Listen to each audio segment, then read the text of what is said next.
Graham has. The Blue Devils, I feel like, will have to take advantage. I think you feel also the same way also. They're going to have to take advantage of some speed and quickness and probably do one of the best blocking jobs that they've had to do all year. Definitely the biggest opponents we've come up against, Larry. The captains have met at midfield, and I'm interested to see who wins. I think whoever wins the coin toss, as you said earlier, will probably elect to go on defense first.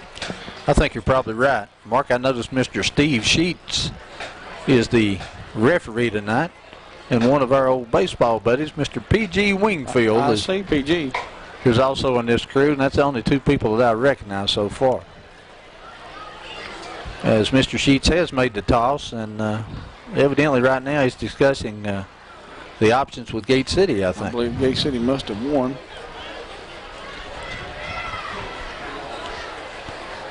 It's an awful long discussion as to whether you want the ball or you want to defer.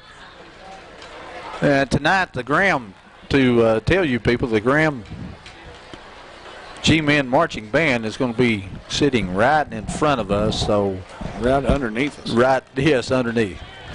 Gate City does win the toss, and they defer their choice to the second half. So the Blue Devils will open up on defense, and Adam McClellan will have the opportunity to kick off. And that's one thing I meant to mention a while ago, Mark. I thought Adam last week, if I remember right, had a couple of kicks that went into the end zone. Is that right? Mm-hmm. I wasn't there last week. That's good to hear. Adam's been kicking the ball very well. I think they're preparing for the national anthem. Larry, we've not had that yet.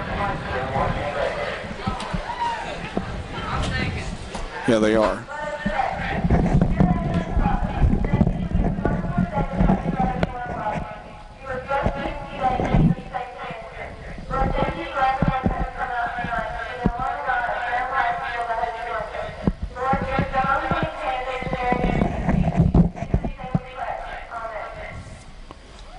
Now, ladies and gentlemen, from Mitchell Stadium in Bluefield, West Virginia, our national anthem.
Well, that's a little unusual, but we only had a brass ensemble, didn't we? Yeah, brass ensemble to play the national anthem. They did a good job. That was very well. Mark, played. If you don't mind, if you can, let's put the program over here since we only have one, or right here will be fine. And that way we'll be able to maybe pick up some people that we don't have down the starters. Tell you what, I'm about ready for this kickoff. I've got the jitters about as bad as I've ever had them. You know, I've got pregame butterflies. Thought about this game all day today. It's this is always a big game. This is the first, I think, of 4 big games that we have left on the schedule. Yes, yeah, it definitely is. We've got, as you said earlier, the second half. This starts the second half of the season, and this is going to be a tough game to open up the second half of the season with. Back deep for the Graham G-Men will be Jonathan Jessup, number 15, and Jared Tibbs, number 2. As Adam McClellan prepares to kick off.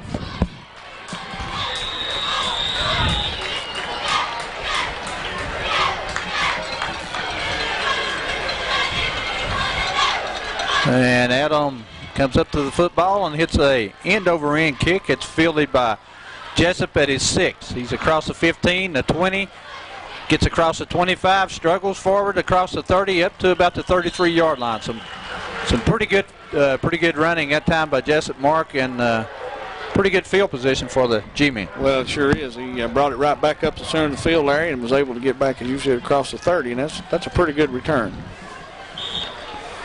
So opening at quarterback will be Jeremy Gibson, a lanky senior, 6'6", 187 pounds, as Graham opens up in a full house and not a wishbone. Handoff is to the fullback, Kennard, and he's hit behind the line of scrimmage that time. Yeah, some good gang tackling in there. Clint Weiniger, number 11, Jason Broadwater, Jake Housewright, and just 2 or 3 other Blue Devils. 55 Andy Smith's in there, so that's the kind of thing we need to see out of this defense tonight, kind of swarm to the ball. Looks like Jessup checks into the lineup at one of the running back spots.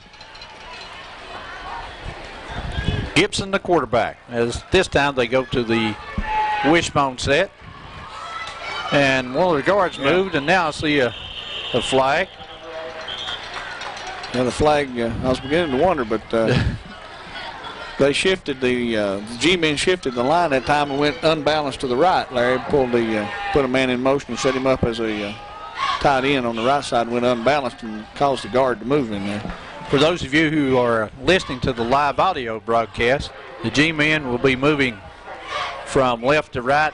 Gate City will be defending the goal to your right as you listen. After the penalty, it's going to bring up a 2nd down and 16. The ball is back at the 20, about the 26-yard line. Hand off to the left halfback. It's Jessup, and he's hit just as he gets across the 25, maybe the 26. Might have gained 1 yard on the play. Matt Osborne on the stop that time, number 15, but give number 6, Jeremy Housewright, a lot of credit for turning that play back in to Matt. So a 3rd down and 15. The ball at the 27 of the G-men.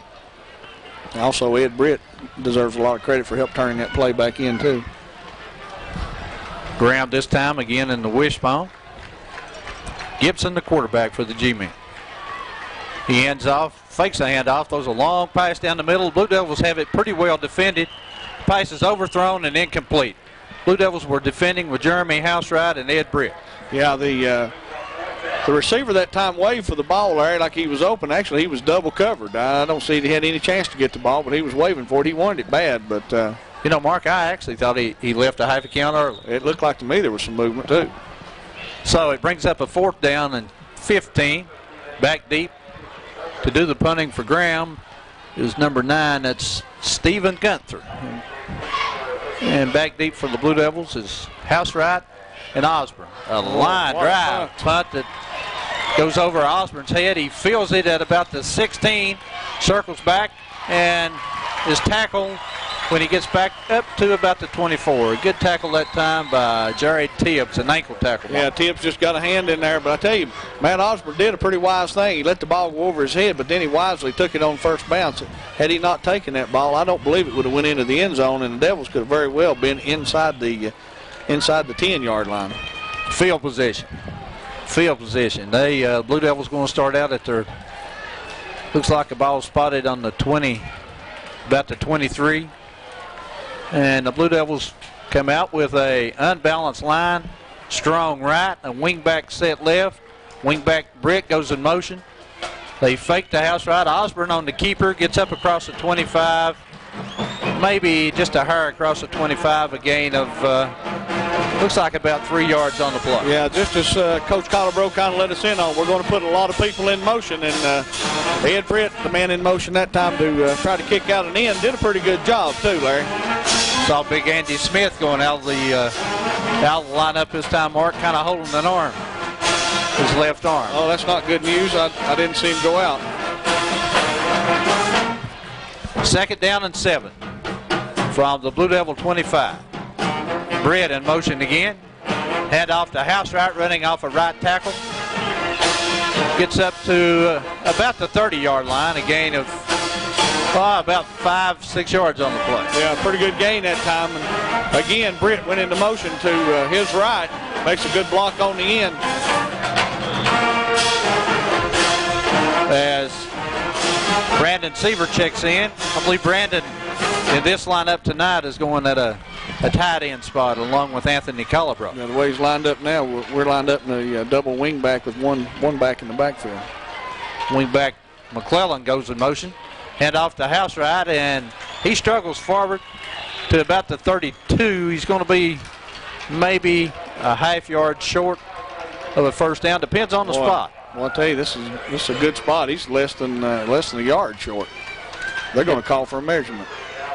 So the officials do call timeout. We have 8:52 to go in the first quarter. There's no score in the game. You know, you was talking about field position a while ago, Larry. Through the first 3 games of the season, Gate City's field position, they had started on their own 37-yard line. It was their average through the first 3 games. That's a pretty good field position. Mark, we were short on the first down, but I couldn't. Actually, the point I was trying to make was it was a good field. Well, I know you were watching I was the first watching down. But now, you said we started on our own 37? through the first 3 games, but through 5 games, we've started on our own 49.8, so almost a 50, which makes it good field position. Yes, much better. Seaver's back to do the punting with Jessup, and Belcher back to do the receiving. Seaver gets a good snap. He gets an end-over-end kick that hits at the 37 and will be down at the Graham 37. Just kind of hit and died on him right there. Yeah, you know, this turf out here, Mark, looks real heavy, I think. It does. Real from thick. the hash marks to the sidelines. It's right in the center around the 50. It looks a little thin, but there's still a lot of grass on it. But it does really look heavy from the hash marks to the sides, doesn't it? So I believe Graham improved their field position, if I'm A lot of by about 5 yards. Yeah. I think they started 32 the other time. right. 1st and 10 for the G-men in their wishbone. As Gibson hands off to Tibbs, running from the right halfback spot, and he's hit by Grizzle. And Weiniger and Housewright, and Andy Smith is back in the lineup, Larry. Yeah, I think Andy just maybe had a stinger or something in that arm. I was going to say right before that, you and I were talking. Didn't seem to be a whole lot of Gate City fans here, but since before, just right before we came on the air, there's been a lot more people come in, and this stadium's just so big, you can spread out so much, it's really hard to say. It is. No gain on the play. 2nd down and 10. Hand off this time to the left halfback. That's Henry, Mike Henry on the carry that time. Ed Britt, Matt Osborne, number 11, Jason Broadwater, and Andy Smith. So I tell you, early on, the Devils getting a lot of people around the ball carrier. The gain of about 4 on the play is going to bring up 3rd down, and we'll call it a 6, a long 6. Scoreboard says 7. Wishbone again as Gibson hands off to the left halfback, and he's hit behind the line of scrimmage by Matt Osborne and Darren Grizzle. Kind of made a little move and went in toward the line, then tried to juke and come back outside, and Matt Osborne takes him down for a loss on the play. He'll bring up 4th and about 9. Yeah, they lost almost 4 yards on that play. And with the punt that the G-man punter got off a while ago, Mark, if he gets off one as good this time, it's going to be awful close to the 5 or 10 yard line. You know, if my memory serves correctly, they have a very good place kicker up here too. I think you're right. Gets a good snap, gets off not a real good punt this time, off the side of his foot. It's going to go out of bounds, I think, at the Blue Devil 37-yard line. So field position for Gate City improved on that exchange. Sure did. I tell you, had it not been for that first bounce, Gate City was going to have real good field position. It took a good first bounce to get, it must have gained another 5 or 7 yards on the bounce. Yeah, I believe it did. So the Blue Devils will take over with 6:35 to go in the first quarter, no score. As the Devils come to the line with a wide out split left and right. As Osborne hands off to Britt, running out of the left halfback spot, and he's hit just as he gets back to the line of scrimmage. Yeah, wasn't much there for him at all. He was corralled pretty quick by number 78, and that would be Philip Reese. Yeah, Philip Reese on the tackle. Actually a loss of about a yard, going to bring up at 2nd down and 11. Seaver goes out of the game, and Safaris checks in. As we have some... Looks like the band has checked in. yeah, yeah, they have. We have some equipment repairs. Ed Britt had to get a little work done on his helmet. Now we're ready to go. Blue Devils 2nd down and 11 from their own 36-yard line. Full house backfield this time with 2 tight ends. Osborne hands off to Housewright, running out of the fullback spot. He gains about 3 before he's gang tackled by the G-men. Looked like the G-men have backed their linebackers out maybe just a little bit, Larry. I don't believe they were hardly as close on that play as they were some of the previous plays. Maybe because the Devils were sitting in a full house. So after the carry by Housewright, puts the ball on the, looks like about the 38-yard line, their own 38. 3rd down and 8 yards to go. Blue Devils in that double wing set with one back, one running back behind. Osborne hands off on a quick opener to Housewright, and he's hit just as he gets to the 40-yard line. He's going to be, about 7 yards short of the first down. Yeah, the going's tough up the center, Larry. I counted 7 men on the line of scrimmage with one linebacker. May have been backed out 3 steps, so virtually an 8-man line in there. Back deep for Graham is Jessup and Green. And to do the punting is Seaver. He gets a high snap, has to rush his kick, gets off a low kick that almost hits a Graham player in the back. But it's going to give Graham great field position. Yeah, a high snap that time, and Brandon had to Brandon did an excellent job just to bring it down. Yeah, he did. He had to really rush his kick. Had it not been for number 1, Walter Kennard that time, it would have hit number 55, Josh Wright, in the back of him. Yeah, he kind of pulled him away. He pulled him away. So the G-men, with good field position, start out on their own 46. They split out a back to a wing back spot. And Gibson drops straight back. Throws a pass into the flat that's complete at the 49 of the G-men. He's tackled immediately by Matt Osborne. The pass was complete to Clifton Bradshaw. Yeah, Matt had pretty good coverage that time, even though he was behind the receiver. Pretty good coverage, Larry. The ball was thrown exactly for the receiver to catch it. And ball was on the money, but like you said, only about maybe a 3.5-yard gain. Yeah, about a 3-yard gain. Brings up 2nd down and 7 with 3:53 to go in the first quarter. No score. That same offensive formation. They hand off the fake to the fullback. Option the ball is fumbled, and I think it goes out of bounds, or Graham recovers right on the sideline and actually recovered for a gain. Yeah, it was, and daggone, that's kind of a break right there for G-men, because that pitch was nowhere near where it needed to be. The pitch man and the quarterback were too close together, and I'm not sure who it was, but somebody had a hold of the quarterback and almost come up with a big turnover right there for the Devils. Ball spotted on the 46-yard line of the Devils. 3rd down and 2. They hand off to the fullback straight up the middle, and he just gets across the 35, maybe right up to the 35. They're going to be short of the first down, I think, by about a yard and a half mark. That's the 45. 45, yeah, I'm sorry. Thank you, sir. I said, well, how'd they get down there that quick? Okay. You scared me there for a minute. It scares me even worse. I thought 4th down and about 1. I got to believe they're going to go for this. Oh, I think they will. I think this will be a big play early. Blue Devil defense will be tested early.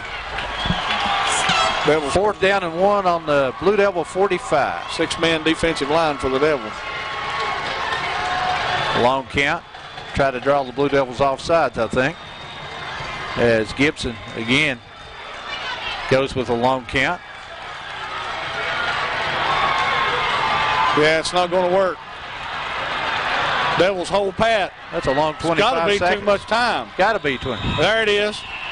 Tried to draw the Devils offside. Boy, some good discipline there by the Blue Devils. They didn't give an inch, did they? No, they didn't. And finally, Mr. Wingfield reached in his back pocket. Instead of getting his handkerchief for his nose, he got the yellow one to throw. Or vice versa, whatever. I think surely he was fumbling for that flag back there somewhere. That seemed like forever, didn't it? I think PG's watch stopped. So a 5-yard penalty moves the ball back right to the midfield stripe as the G-man punter gets a good snap this time and gets off a line drive. It's going to be fielded. Well, the Devils are going to let it hit and roll, and it does go into the end zone. I thought that tough turf out there was going to stop it. I was cheering it on. I wanted to get on in there. Well, they've got a good punter here, don't they? You know, we were talking earlier. I can't remember the name of the place kicker. He's a real small guy, very small, as a matter of fact. Well, he should stand out in this press guide, Mark, because everybody else is pretty big. I know it. You would think he would. There's number 10 down here, but I don't think that's his number. I really believe it might be number 6. Shannon Catron. I guarantee if I say his name, Karen will remember, because he played tennis against Corey up here in the regional match. They came to Graham, he and Adam McClellan, and that's the same guy that Adam played against. Handoff this time is to Housewright, and he's hit behind the line of scrimmage for a loss. Well, what I was going to say was the same kid that does the kicking for Graham was playing against the same kid that does the kicking for Gate City in the regional tennis double. Oh, is that right? Yeah. He played Adam. Yeah, well, he and Corey and Adam actually played the doubles the together. kicker here and whoever his partner was in the doubles for the regional tournament. So a loss of 2 on the play. He's going to bring up a 2nd down and 12. The ball's moved back to about the 18-yard line of the Blue Devils as we put a man in motion from right to left. Fake this time. Throw a pass that is complete to Britt. He's across the 20 and knocked out of bounds up close to 25-yard line of the Blue Devils. Not hardly enough for a first down, but a pretty safe pass, Mark, and a good reception by Ed Britt. Yeah, I think that's some of the things that we may have to do, Larry, to loosen up this front line of the G-men, and that's a good safe pass to throw, good catch by Ed Britt. And had Ed been able to, had not been so close to sideline and able to turn it upfield, he may have gotten another yard or 2 out of that. Gain of 7 on the play brings up a 3rd down and 5 from the Blue Devil 25. We have a man split wide right. That's Seaver. Osborne drops straight back. Looks to have the screen set up. The pass was intended for Housewright. It was overthrown. And also there's some contact, but that's legal, right? It is legal. And Philip Reese, the man that broke the screen up, I don't believe had we got the ball into Housewright's hand, we could have gotten very much. Reese read that very well. So 4th down. We'll drop Brandon Seaver back to do the punting. And it seems like the Blue Devils are moving closer to their end zone. We have 1:11 to go in the first quarter. There's no score. As Graham has. And we need a good snap right here. A 2 deep back here. Snaps a little high, but Brandon gets off a high wobbly punt that's fielded at the 48 of the G-man. Runs into one of his own players. And then he's tackled by Ed Britt, I think. Ed Britt and Chris McDonald. But Graham will take over possession as this field position changes, Mark.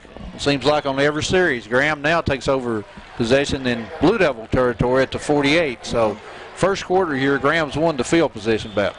Well, actually, the 45, the Devil 45 is as close as they've had it, is it not? I think that's right. First down and 10, the G-man with Gibson, the quarterback. Looked like the left halfback started in motion, and there's the flag as the ball carrier gets up to the 45 of Gate City, but the left halfback that time, Tibbs, I believe. Yeah, number 5, I believe, Mike Henry, was in motion. No, you're right, number 2, Tibbs.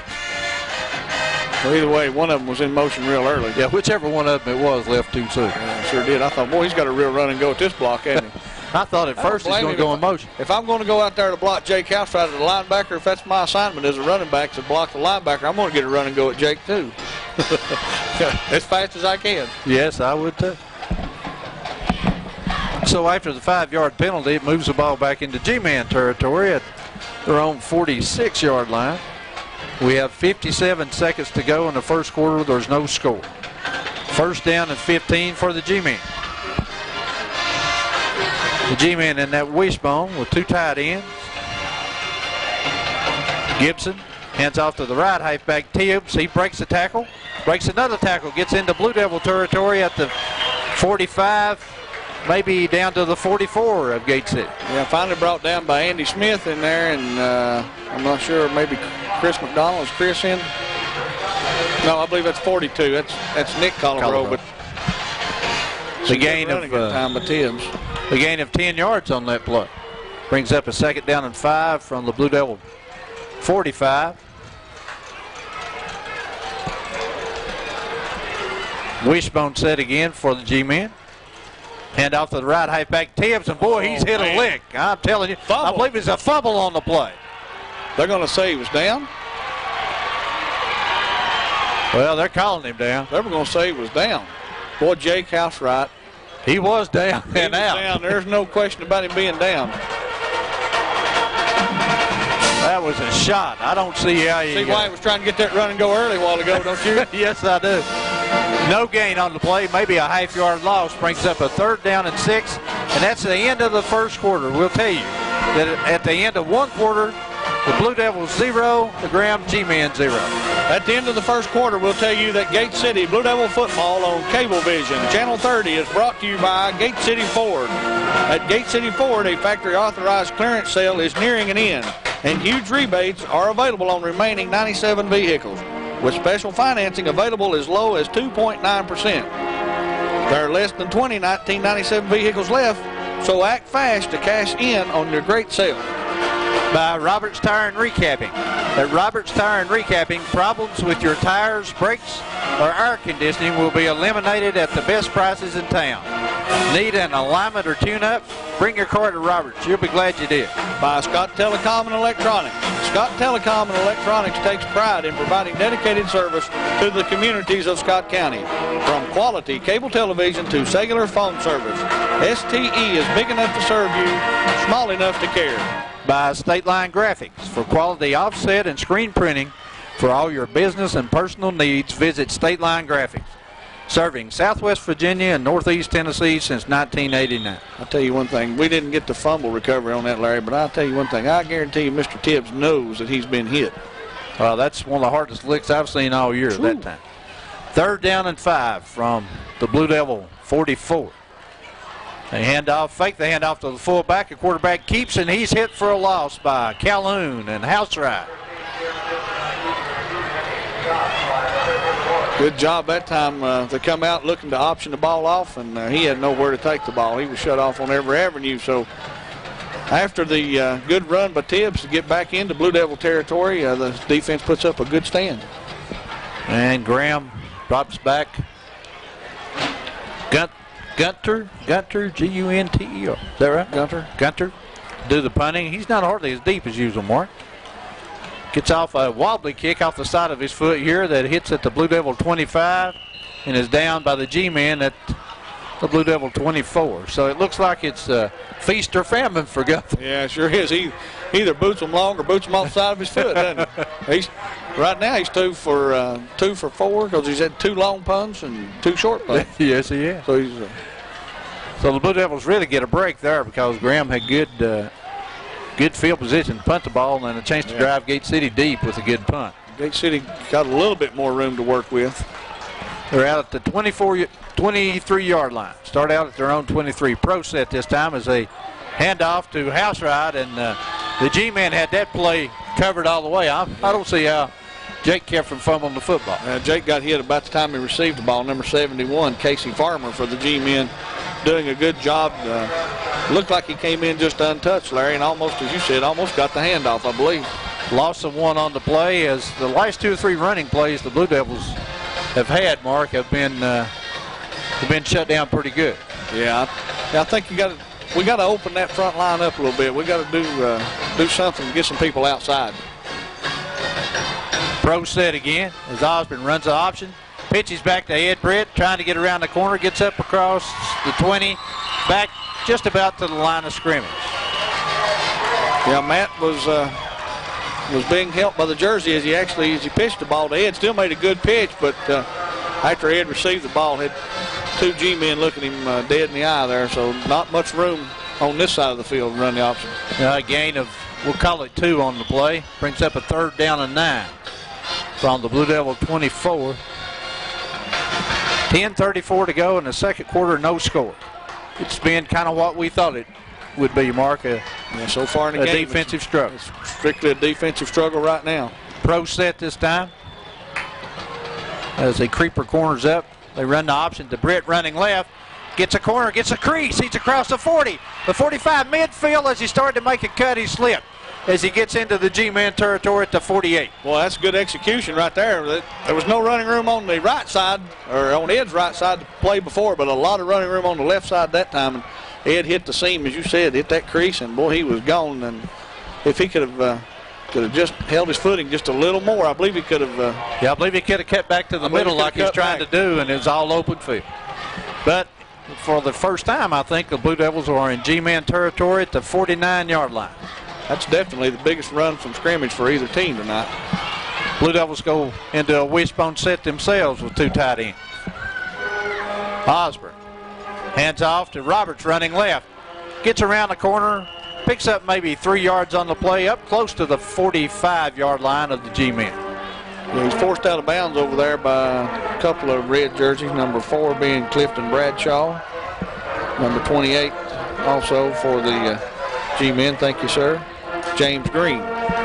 The gain of closer to 4 yards on the play that time by Roberts. Still a good game. Brings up a 2nd down and 6. The ball spotted just with the nose on the G-man 45. 9:35 to go. 2nd quarter, no score. Blue Devils again in a wishbone set as they creep the linebacker up, and they break a line of scrimmage that time. They creeped him up all right. They almost creeped him into the backfield. So that will give Gate City a 5-yard walk-off against the G-man that brings the ball down to the 40-yard line. Instead of being 2nd down and 5 now, it's 2nd down and a long 1. Yeah, going to try to guess the snap count, come with the blitz that time. It didn't work. You know, so far the Devils have been pretty disciplined on offense and defense both, is not to move. Yeah, I think you've done a good job so far, Mark, tonight. We go back to a full house backfield this time as left halfback goes in motion. Osborne keeps it on the keeper, quarterback keeper, gets across the 35, down inside the 30 to the 29-yard line of the G-man. Put Jeremy Keller in motion that time, I believe, number 24 toward us, which would be to the right of the field, to his right. And Osborne goes on the quarterback keeper. I think it kind of stunned the G-men for a minute. I don't think they were looking for the quarterback keeper there. And Matt actually got a little seam and then did some good running. 1st and 10 Blue Devils at the, looks like the 29-yard line of the G-men. Wishbone set again for the Devils. Long count as this time the G-men jump offsides again, I think. Yes, I believe they have. So Osborne must be staggering his snap count a little more. It may very well be, Larry. That could be something that they worked on in practice this week. I mean, we have no way of knowing that. But whatever he's got going for him right now seems to be working. After the 5-yard penalty, it stepped off, puts the ball at the 20, we'll call it the 24 of the G-men, 1st and 5. 8:40 to go, 2nd quarter, no score. Devils driving on the G-men 24. Full house set this time by the Devils. Hand off to Housewright running left, breaks a tackle, gets inside the 20, down close to the 15-yard line, has a 1st down, Blue Devils. Yeah, some good blocking on the left side of the line that time, Larry. I wasn't paying attention. Were we set unbalanced? No, I think we were set 2 tight ends. 2 tight ends set? Right. Good blocking by the end and the tackle over there that time. And that tackle should be number 51, Andy Johnson. I'm not sure who was in the tight ends position that time. It may have been Matt McClellan. I think it was Sarush Safaris on the left side. Give Sarush some credit on that. And also your left guard over there. Full house. 1st and 10 Blue Devil. Head off to Housewright running over right tackle, right guard. Gets down to the 10-yard line. Gain of about 7 on the play. Well, I still like that little quick opener. Well, you don't have to get much of a block, but Jake got some good blocking in there that time. And as you said, Chris McDonald had to make a good block on that. Andy Smith had to make a good block. Zeke Spivey. Gain of 8 on the play. Ball spotted just inside the 10. We'll call it the 9. Full house again. 2 tight ends by the Devils. Osborne with a long count. Hand off, Housewright running right at the 5. Dives into the end zone. Touchdown, Gate City. Well, that's a good offensive drive, and I'll tell you one thing, we need that right there. And you know, I got to give a call in there that time. Zeke Spivey's actually sitting at a right guard position. Aaron Smith's at the right tackle. Is that right? Aaron Smith. Aaron Pearson. Aaron Pearson? Yeah, I looked down on their roster just as I said Aaron and saw Smith's name, but Aaron Pearson was in at a right tackle that time, number 64, and he was on the previous play too. So well, that's good blocking on that side. absolutely. Blue Devils hustle back to get in their kicking formation with Osborne holding. Adam McClellan doing the kicking. A good snap. McClellan gets it up, and Adam McClellan splits them with 7:32 to go. Second quarter, Blue Devils take the lead 7-0. And with that touchdown and extra point, we'll tell you that Big Blue Football is brought to you by Magnolia Place. If you're looking for the perfect gift for that special occasion, look no farther than Magnolia Place. Magnolia Place, a truly unique shopping experience. And be sure to visit Magnolia Place during its open house November 8th. By the Hair Studio. For quality hair care by qualified professionals, visit the Hair Studio in Weber City. The Hair Studio offers 6 hairstyles. Electrolysis by Phyllis and Donna, tanning beds, jewelry, and more. Call for an appointment or just walk in. As the Blue Devils prepare with Adam McClellan here to kick off. G-men on the field quickly. They're anxious to get the ball back. Yeah, they lined up real quick. Yeah, they were in a hurry.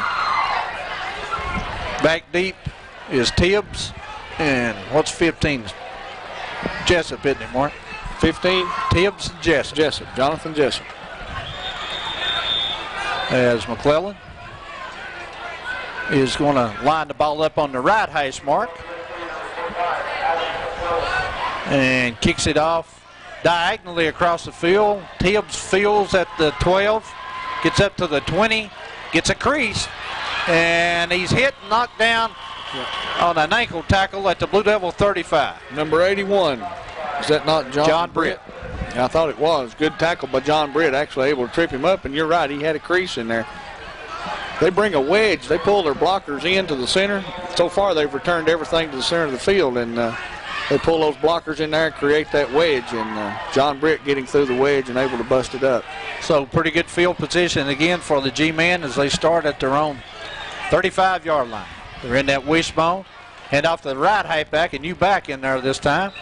And he gets about 3 yards running from the right halfback spot, running left. Gets up to about the 39-yard line. We'll call it a gain of 3. I'm really surprised he got 3 yards, Larry. They kind of, the quarterback and the back bumped together. Actually, I think it may have been a quarterback and a pulling lineman bumped together in the backfield. You know, Mark, that was Kennard on the carry, the fullback. They had him lined up, I thought, at the halfback spot. They put a wing back in motion, split out a man, handoff to the fullback that time, 33, and that's Rodney Wallace. He's hit just as he gets the line of scrimmage. Jake Housewright, I was going to say. I'm sorry, I didn't mean to butt in there, but Jake Housewright makes the tackle that time, coming from a linebacker spot.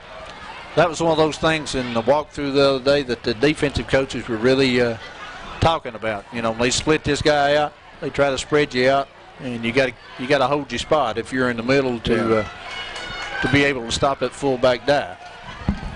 3rd down and 5 from the G-men 41 as they split the bone again. Drops straight back. Gibson does. Throws a pass over the middle. That's caught. And he breaks out in the open. Jeremy Housewright struggles to bring him down inside the Blue Devil 20 at about the 20, inside the 25 at the 23. Actually, Larry, that was one heck of a catch. He caught it in between 2 defenders, being Matt Osborne and Ed Britt. Number 4, who was that? Number 4 is Bradshaw. Bradshaw goes up, makes a great catch, and then comes down and just has some running room. Good job by Jeremy Housewright to pull him down and take him out of bounds at around the 23-yard line. 1st and 10, G-men at the Blue Devil 23. They're back in that wishbone set. They hand off to Tibbs running left. He's hit after he struggles forward for about 3 yards. They're going to say he's down again. Well, I hadn't heard the whistle after we picked it up, but they called it down. I get excited when I see the ball come out. I got to holler a fumble or something. Well, it's unusual to not have a whistle before somebody recovers. There may have been one in there. I don't see anybody getting excited on the Devil sideline over there. But gain of 3 puts the ball at the Devil 20-yard line. 2nd down and 7. 5:30 to go, 2nd quarter. Handoff on a quick opener that time to the fullback, and he's hit just as he gets to the line of scrimmage. He might have gained a yard on the play. Yeah, upended by Calhoun and Housewright. And also Darren Grizzle in there. So, Wiles almost on the play, Mark. Wasn't any gain for sure. Going to bring up 3rd down and 6. We're under 5 minutes to go. Ball's on the 19 of Gate City. And the quarterback slips as he started to run the option and goes down behind the line of scrimmage. So that's going to put the G-men in a 4th down situation here. Yeah, the turf's getting a little slick. There's a lot of grass out there, as you said earlier, on the hash marks, and that temperature's cooling off created some dew and moisture on the field, and they're having a little bit of trouble. Well, here's your kicker, Mark, as they're going to attempt a field goal from Chris Akers, number 3, Chris Akers. From their own 29, that would be a 39-yard field goal if he makes it. He's kicking from the hash mark left side, so he's got a pretty good angle. 5'9", 127 pounds. I told you he wasn't very big. Gets a snap, not a real good snap. The kick's up. The kick is short. As the snap wasn't real good, and the holder had trouble getting it down. Yeah, kind of threw Akers' time off, I have to believe, a little bit. He hit the ball pretty well. I think he just, he was a little bit ahead of the ball. Caused him to kick it short. So the Blue Devils do a good job of dodging the bullet Star there. Mr. Akers' his name right there, so I'll know who he is next time. Blue Devils will take over to their own 20 on the missed field goal with 4:13 to go, 2nd quarter. The Devils, if you're just joining us, the Devils lead 7-0. Yeah, after that big pass play, Devil defense doing a good job. Excellent job. Devils moving from your left to your right as you listen. Full house backfield this time by the Devils. Long count again by Osborne. He hands off to Seaver running out of the right halfback spot. He gets across the 20, up close to the 23-yard line, a gain of about 3 on the play. Yeah, pretty good job by Brandon, and somebody's hand came in there and almost knocked the ball out, I thought. Yeah, I didn't think Brandon had real good hold of the ball when they made the exchange. Mark, looked like he had it down kind of low. Kind of low. I'll agree with that. Gain of 3 on the play. He's going to bring up a 2nd down and 7 from the Blue Devil 23. As the Blue Devils have Roberts, Housewright, and Keller in the backfield. Full house backfield this time by the Devils. And Keller goes in motion. Hands off to Housewright, gets a block. He's in the open rail, the 40, 50, 45, 40, 35, 30, 25, 20, staggers. Get in. He's hit, dives, goes into the end zone. Touchdown. Touchdown. Big run by Jake Housewright on a good block by Jeremy Keller in the right side of the Devil offensive line, Larry. I tell you, we're getting some blocking inside. Jake made a good read. There's a hole come open in there, a seam. Jake cuts it back in the center, and it was a foot race then, and Jake kind of turned around to see if he was going to be caught and almost stumbled. Almost tripped over one of those clumps of grass. Yeah, boy, I tell you, that's a good run. Excellent execution right there. And you know the G-men have got to be stunned right now. As the Devils hustle into the position to kick the PAT.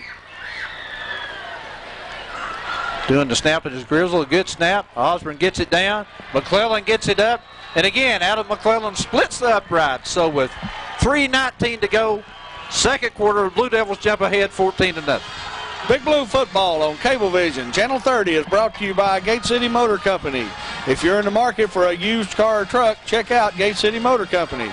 Gate City Motor Company specializes in late model 4-wheel drives. They're a dealer for Fox Trailers, and they offer buy here, pay here financing. By J&P Markets. If you're looking for one-stop shopping at its best, check out J&P Markets. With locations in both Big Moccasin and Nicholsville, the J&P Market is never far away. Stop by for gas, groceries, and more. Well, Larry, the G-men are out in a hurry again, wanting the ball back. Maybe that's customary. Maybe they just don't go to the sidelines and just line up on the kickoff receiving, but seems like to me they're awful anxious to get the ball back in their hands. I just wonder maybe, Mark, if he doesn't have most of those players on the kickoff team, may be non-starters other than a couple of backs. Some of the backs. Well, no, I think it's number 72 in there as a lineman, isn't he? Mike Mullins, he's been in the game. I think so. Adam McClellan again lines up on the hash mark to the right and kicks off an end-over-end kick at, I don't know where Adam missed it. I don't think it was an onside kick, but the G-men come up with it at the 40-yard line. Yeah, fielded by a lineman that time, and that's almost a lineman's dream to get to handle the ball, but I don't think in that situation I would have wanted it. He fielded the ball clean and was going to run with it. Most time you get a coach or coach a lineman, hey, if you get the ball, fall on it right where you're at, we'll take it there. I'm not so sure where Adam missed that, or he didn't like he hit really the ball look like on an top. Yeah, I think that's what he did. But it may have been designed. I don't think it was an onside kick. Devils take a timeout here. With that timeout, we'll tell you that Blue Devil football is brought to you by First Step Rehab. First Step Rehab provides quality services of physical therapy and athletic training, specializing in occupational and speech therapy, sports injuries, and orthopedic, neurological, and pediatric rehabilitation. First Step Rehab is proud to be a part of the Gate City community.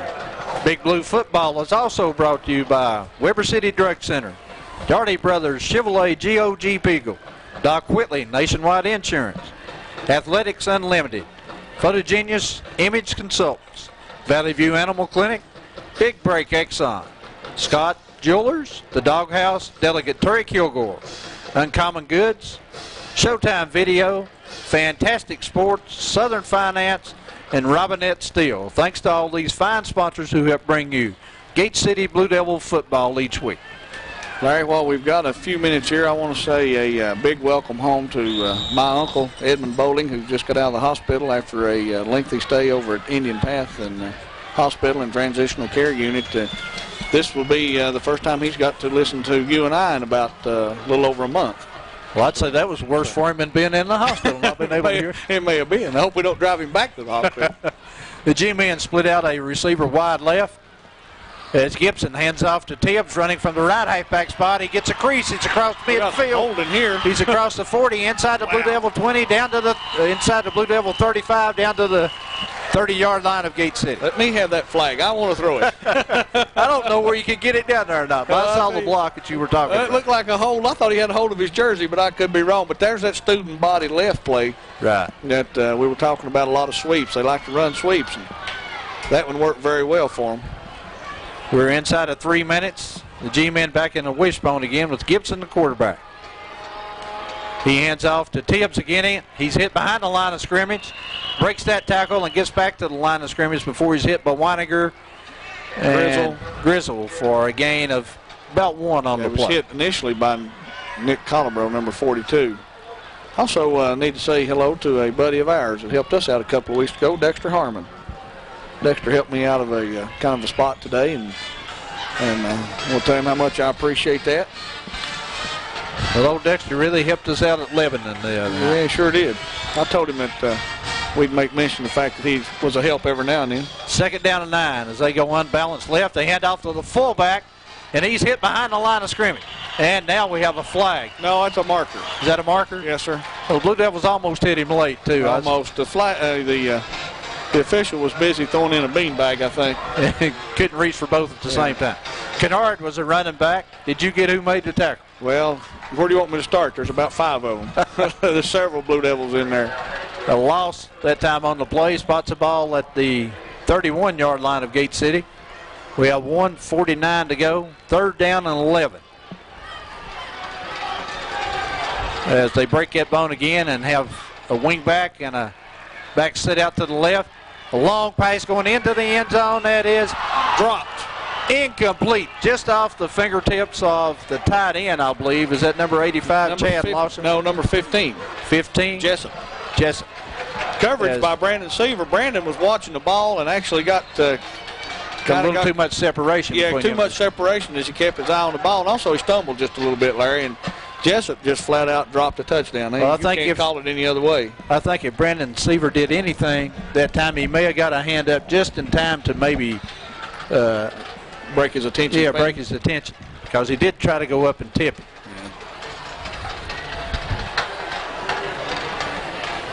Yeah. For those of you who may be watching the replay or will be watching the replay tomorrow, when you see this, our cameraman on top is having a hard time of getting the end zone into the corners. Yeah. Right, because of the schematic of this building. Wow. That's real impressive. We have a timeout called by Graham or Gate City. Graham, I think. On the fourth down and 11. It was Graham on 4th down and 11. We have 1:35 to go. The Blue Devils lead the G-Men 14-0. A big stop here, Mark, on 4th down right before halftime. Well, it could give this could do wonders for the Blue Devils. A lot of momentum. They already have some momentum, but the Graham players actually trying to get the crowd into it. As they come to the line of scrimmage in that wishbone set, Blue Devils rotate their linebackers up pretty close. Looked like the end on this side was offside. The pass over the middle is complete down to the 5-yard line. Well, another good reception in there again.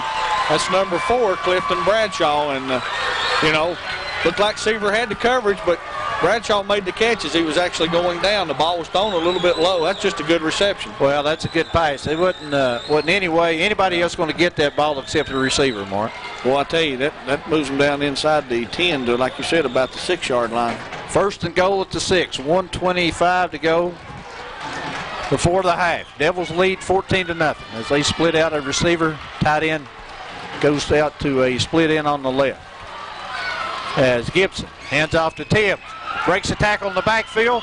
Dives at the end zone. Knocked out of bounds at the 1-foot line, I believe.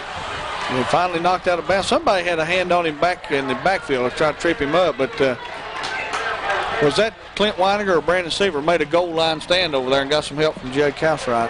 One of the two, I'm not sure. I think it was Seaver. I think maybe Weiniger may have been the guy that had the hand on him in the backfield. Somebody was just made a goal line stand and just barely kept him out of the end zone.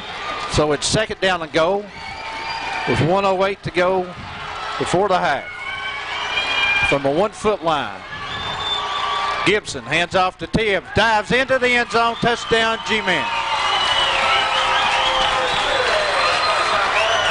Well, the key play on that drive was that pass reception by Bradshaw. Still, it's going to give the G-Men a little bit of a boost to put some points on the board here. As they line up for their extra point.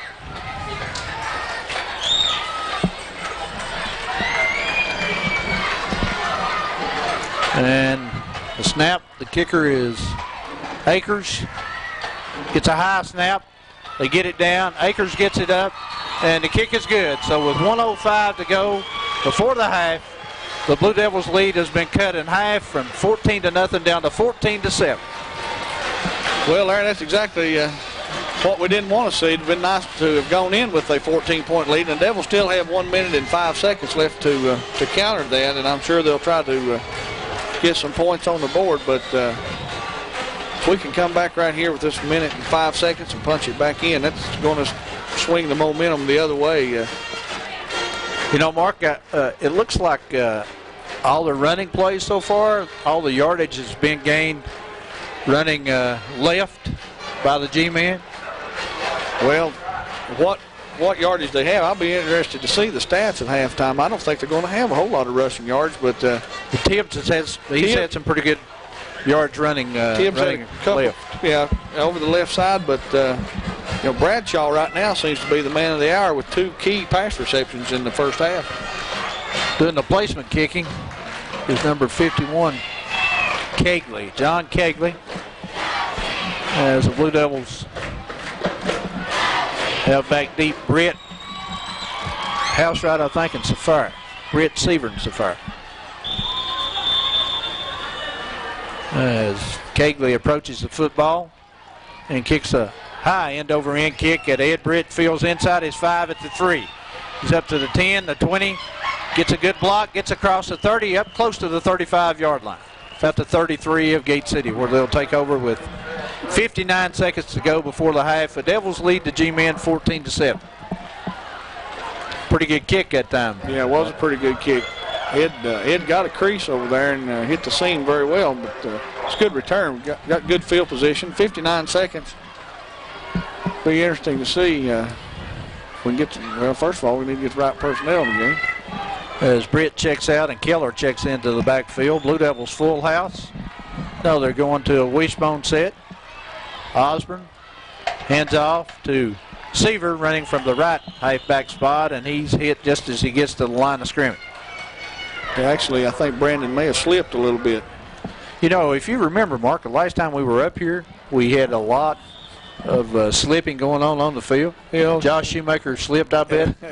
I bet you 15 Absolutely. times in that game. Yes, sir. Well, the grass is heavy, and there is I assume there's going to be a pretty heavy dew tonight. It's cooling off real fast out there, and it's been pretty warm today, so there's going to be quite a bit of dew. 2nd down and 10 from the Blue Devil 32. Hand off to Housewright, running right. Gets across the line of scrimmage, gets up close to the 40, gains about 6 yards on the play as the clock's inside of 10 seconds. And the Blue Devils will probably here just let the clock run out. I'm not sure. Yeah, we should have a timeout, shouldn't we? Yeah, I think Gate City has a timeout. They're going to go to half. So there's the end of the first half, and we'll tell you that at the end of the first half, the Blue Devils lead the G-Men 14-7. We'll take a break right here so we can have some commercials for our video people, and we'll be back in just one moment.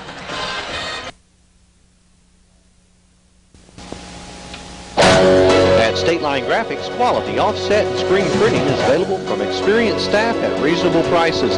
Whether you need quality printing of your business and personal stationery or products for your wedding or anniversary, State Line Graphics can do the job the way you want it done. State Line Graphics also offers custom screen printing of t-shirts, caps, and much more. So for excellent quality and all your printing needs, visit State Line Graphics in Weber City, serving all of Southwest Virginia and Northeast Tennessee since 1989.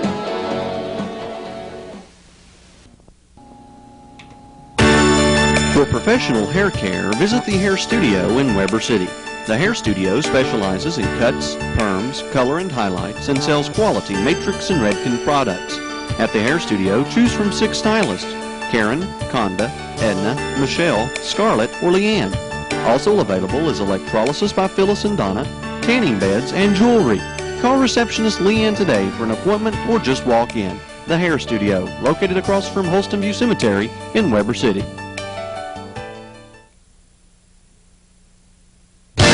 Looking for one-stop convenience at its best? At J&P Markets, it's convenience times 2. With locations in both Big Moccasin and Nicholsville, a J&P Market is never far away. And J&P is more than gas and groceries. From cosmetics and household supplies to ammunition and movie rentals, you'll find what you're looking for at a J&P Market. Service, quality, and convenience. 3 reasons why you should shop at J&P. Stop by. You'll be glad you did. There are many reasons people from Southwest Virginia and Northeast Tennessee come to Roberts Tire and Recapping in Weber City, Virginia. Brand name tires for high-performance automobiles, 4x4 pickups, trucks, and farm equipment, plus a full line of retreading. Brake repair service for all cars, both foreign and domestic. The latest technology and computerized alignment system for both automobiles and trucks. ASE certified mechanics for tune-ups and exhaust system repair. That's reason enough to come to Roberts Tire and Recapping in Weber City, Virginia.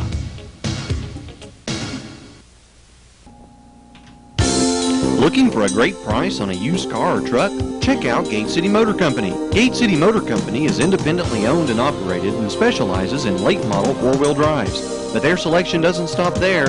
Gate City Motor Company has great prices on many popular makes and models and is a dealer for Fox Trailers. Worried about financing? Don't be.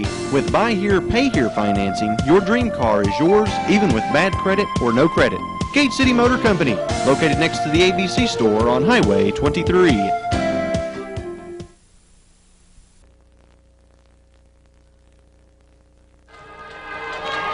Would like to welcome those of you back who've been away watching commercials on the replay guest, and we're back at Mitchell Stadium. It's halftime. The Blue Devils lead the Graham G-Men 14-7. It's Graham's homecoming tonight as they are introducing all of their attendants, and eventually the Queen will be crowned, and it's kind of what Gate City went through last week at home. Yeah, absolutely. I always hate to miss homecoming at Legion Field. It's a very special time, I think, homecoming is. And Graham looks like the classes look like they're well represented by the young men and young ladies out there tonight. Very well put, Mr. Blanton. Thank you. I've tried to be as eloquent as I can and as kind as I can.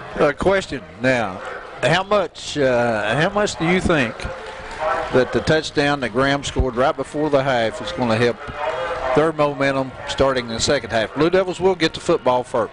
Yeah, the Blue Devils do receive. That's a good point.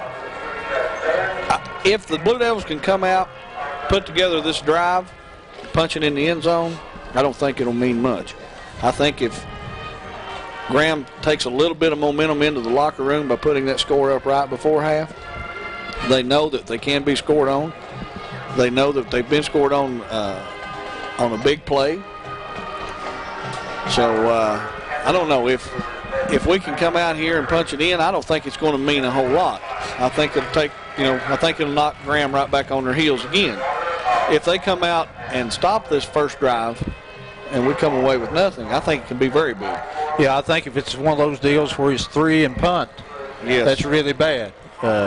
Blue Devils, I think, need to at least even if they don't score, need to pick up a couple of first downs and maybe get into the field position game again. Yeah, field position the first half, I would think, surely belonged to the G-men. I know in the first quarter it did. So, yeah, you're exactly right. If it's 3 and out, that'll be a big momentum boost for them. If we can get a couple of first downs or even, if we need to get as many as 3 first downs and then have to kick the ball away and get them deep in their territory, then to get in that field position game, as you said, then it may not be as crucial. But I think the key is this second half kickoff right here, what the Blue Devils can do if they can come back and answer that 7 points right before half.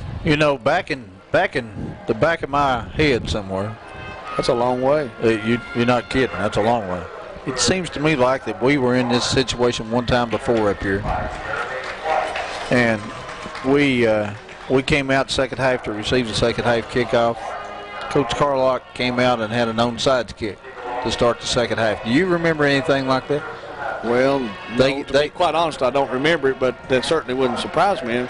And I'm not sure. It'd be interesting to find out if the kickoff that Adam made after the second touchdown was just a miscue, and Adam actually may have topped the ball.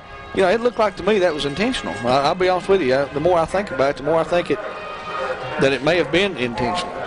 Well, the only reason I don't really think it was intentional. I think he just mishit the ball because I didn't see him practice any onside kicks yesterday. Well, that doesn't mean it may have been that he was trying to get it to just over the line's head between the lineman and the first set of up backs. But whatever, they give Graham good field position to start off with, and actually probably is what set up the touchdown was the field position. Well, they cut the length of the field down. They started at their own 40. Yeah, right around the 40, maybe the 42, somewhere along there. So, but even at that, if I remember right, I think Gate City had them at one time, maybe a third down and 15. Does that sound right in the drive? And then they hit one of those passes, hit the pass over your first where we had 2 defenders. Is that not the right time? No, I don't believe that was the series they hit that pass in, but regardless, they got their 7 points out of it. Ever how you and I, ever how we can or cannot remember it, they got 7 points out of it. Well, we'll call up the replays here in just a minute and see where we were. There you go. But so far, anything first half that surprised you? Not really. I think it's been a good defensive game thus far. I think the Blue Devils have executed well. We have not put the ball on the ground yet. We have not had a penalty. I don't believe we've had a penalty in the first half, have we? No, we haven't. We've not had a penalty. I think we're playing good ball right now. We got to come back out and put another half together just like the first half. And if we can do that, I think we'll come away from here victorious. But, I still think the key to it is, even though, who's the quarterback? What's his name? Help me out. Gibson. Jeremy Gibson. Even though Gibson's throwing the ball very well, if we can take the running game out of it again and force them to put the ball in the air, I still think that's the key, because I just don't believe that's Coach Carlock's game plan. Well, I think you're right, and I think too, if we could score and say go up by 14, then we can kind of lay our ears back a little bit more to look for the ball to be thrown. Don't you think? I think pretty much so far we defensively we tried to shut off the run. We haven't blitzed anybody that I've seen yet. Have you? No, I don't believe we've come with And we're an playing all-out blitz. Yeah, we're playing pretty basic defense. If we can get, I think if we can get Tibbs shut down from running off this left side over here, and try to, and maybe even get some pressure on the quarterback, or pick one off and go the other way, could be tough. But now Graham is a tough team to beat, especially up here. Yeah, and it's homecoming. Yes, sir, it's homecoming. Coach Carlock, you know, is going to fire up these kids at the half. It's going to be a tough job for the well, I don't think it's going to be a tough job, but the Gate City coaches they've got to do a selling job on the Blue Devils at halftime also. Right, and I'll tell you something else too. This is going to let the crowd, the Graham crowd, back into it a little bit, and they've got pretty much a packed house on our side of the stadium tonight, and the Blue Devils had about taken the crowd completely out of the game with the 14-0 lead. This is going to let the crowd back in the game a little bit, especially to start the second half here. So a lot of things to see and a lot of ball left to play, Larry, and right now it's anybody's ball game. But I got to believe if the Devils come out and execute the second half the way they execute in the first half, they can come away with from this upset Graham's homecoming and come away with a victory. Well, I thought Gate City did pretty good off the bat, running the football, and then it's kind of like Graham may change defensive and shut our running game down a little bit, and then we went to that play that Brick kind of got off for the weak side and got the crease, got us out into the open, and it's kind of like that fired us up a little bit, and then we marched the ball on down the field and put it in the end zone. Yeah, we've really not tried the option but about 2, maybe 3 times tonight, and it was shut down a couple of times, and then Eddie, like you said, got the big run over there. And, had it not been for just a slip over there, I believe that would have been 7 points also. Well, I think it would too. And then we could have very well been up 21-7, but we all know how that if and and goes. And then Jake Housewright broke one from, I'm not really sure, I think about 70 yards, as we're not able to have a stat man with us to keep our stats, and it does us we have to really struggle just to be able to try to call it, much less keep stat. But I think it was about a 70-yard run and went all the way for a touchdown. So the Blue Devils at half still have one of the most important things in a football game. They have the lead. They have the lead, absolutely. It'll be a little lengthier halftime presentation tonight, I suppose, by the Graham High School as they're about ready to crown their homecoming queen. Well, Mark, while we have both audiences with us, we do have the stats. We could get a chance to go over them here. And first downs, Gate City had 5 in the first half. Graham had 3 rushes. Gate City rushed the ball 19 times for 164 yards. Graham rushed the ball 20 times for 54 yards. Gate City only attempted 2 passes, completed one of them, and that completion was good for 8 yards. Graham attempted 5 passes, completed 3 with no interceptions for 65 yards. Total offense, Gate City 172 yards, Graham 119 yards. Fumbles, Gate City did not have any in the first half. Graham had 1 fumble but recovered it. Penalties, Gate City did not have a penalty in the first half. Graham had 5 penalties for a total of 25 yards. Punts, Gate City punted the ball 3 times for a 25-yard average. Graham punted the ball 4 times for a 39-yard average. Turnovers, Gate City 0 turnovers, Graham 0 turnovers. Jake Housewright in the first half had 11 carries for 117 yards. Tibbs had 9 carries for 53 yards for the G-men. So it's almost been the Housewright-Tibbs show in the first half. Well, pretty much, but that stat is pretty indicative of what we thought. The Graham offense, as far as rushing, has been not shut down, but certainly contained the first half with only 54 yards rushing in the first half. And, we were talking coming up the road. You and I were talking about, very well the team that can have somewhere in the neighborhood of 200 yards rushing tonight could very well win this game. And Gate City already has 164, which is not really what I was expecting. I was expecting that to be more like a game total I agree. Mark, let's take a break here for just one moment to allow our video people to get a chance to see some of Daniel's fine produced commercials, and we'll be back in one moment. Welcome to First Step Rehab Outpatient Clinic. First Step Rehab provides quality services of physical therapy and athletic training, as well as occupational and speech therapy. The certified staff at First Step Rehab specializes in sports injuries, orthopedic, neurological, and pediatric rehabilitation. Why travel somewhere else when you can receive the best in rehabilitative services right here in Gate City? First Step Rehab, more than a business, a part of the community. Located across from Gate City High School on King Street.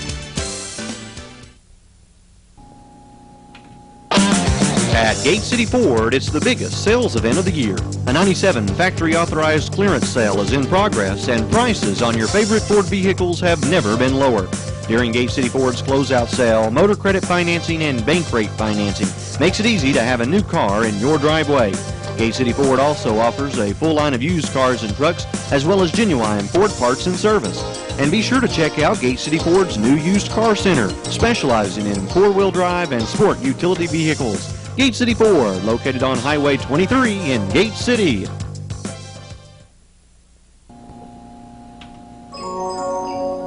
At Magnolia Place, you'll have a truly unique shopping experience, from unique Christmas ornaments for generations to come to precious antiques and contemporary collectibles.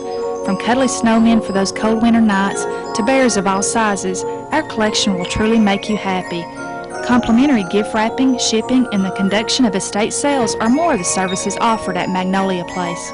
And to tantalize the senses, try Magnolia Place's scented candles, potpourri, and fireside coffee. Magnolia Place, a whole new shopping experience, located on Jackson Street in Gate City. Today, the ability to communicate is more important than ever. Scott Telecom and Electronics takes pride in making communication easier for the communities of Scott County and the surrounding area. From cellular phone service to quality cable television, the experienced staff at Scott Telecom and Electronics are skilled in making access to information available through the latest communication technologies. Thinking about expanding your business through a high-quality phone system? Give STE a call. Scott Telecom and Electronics, big enough to serve you, small enough to care.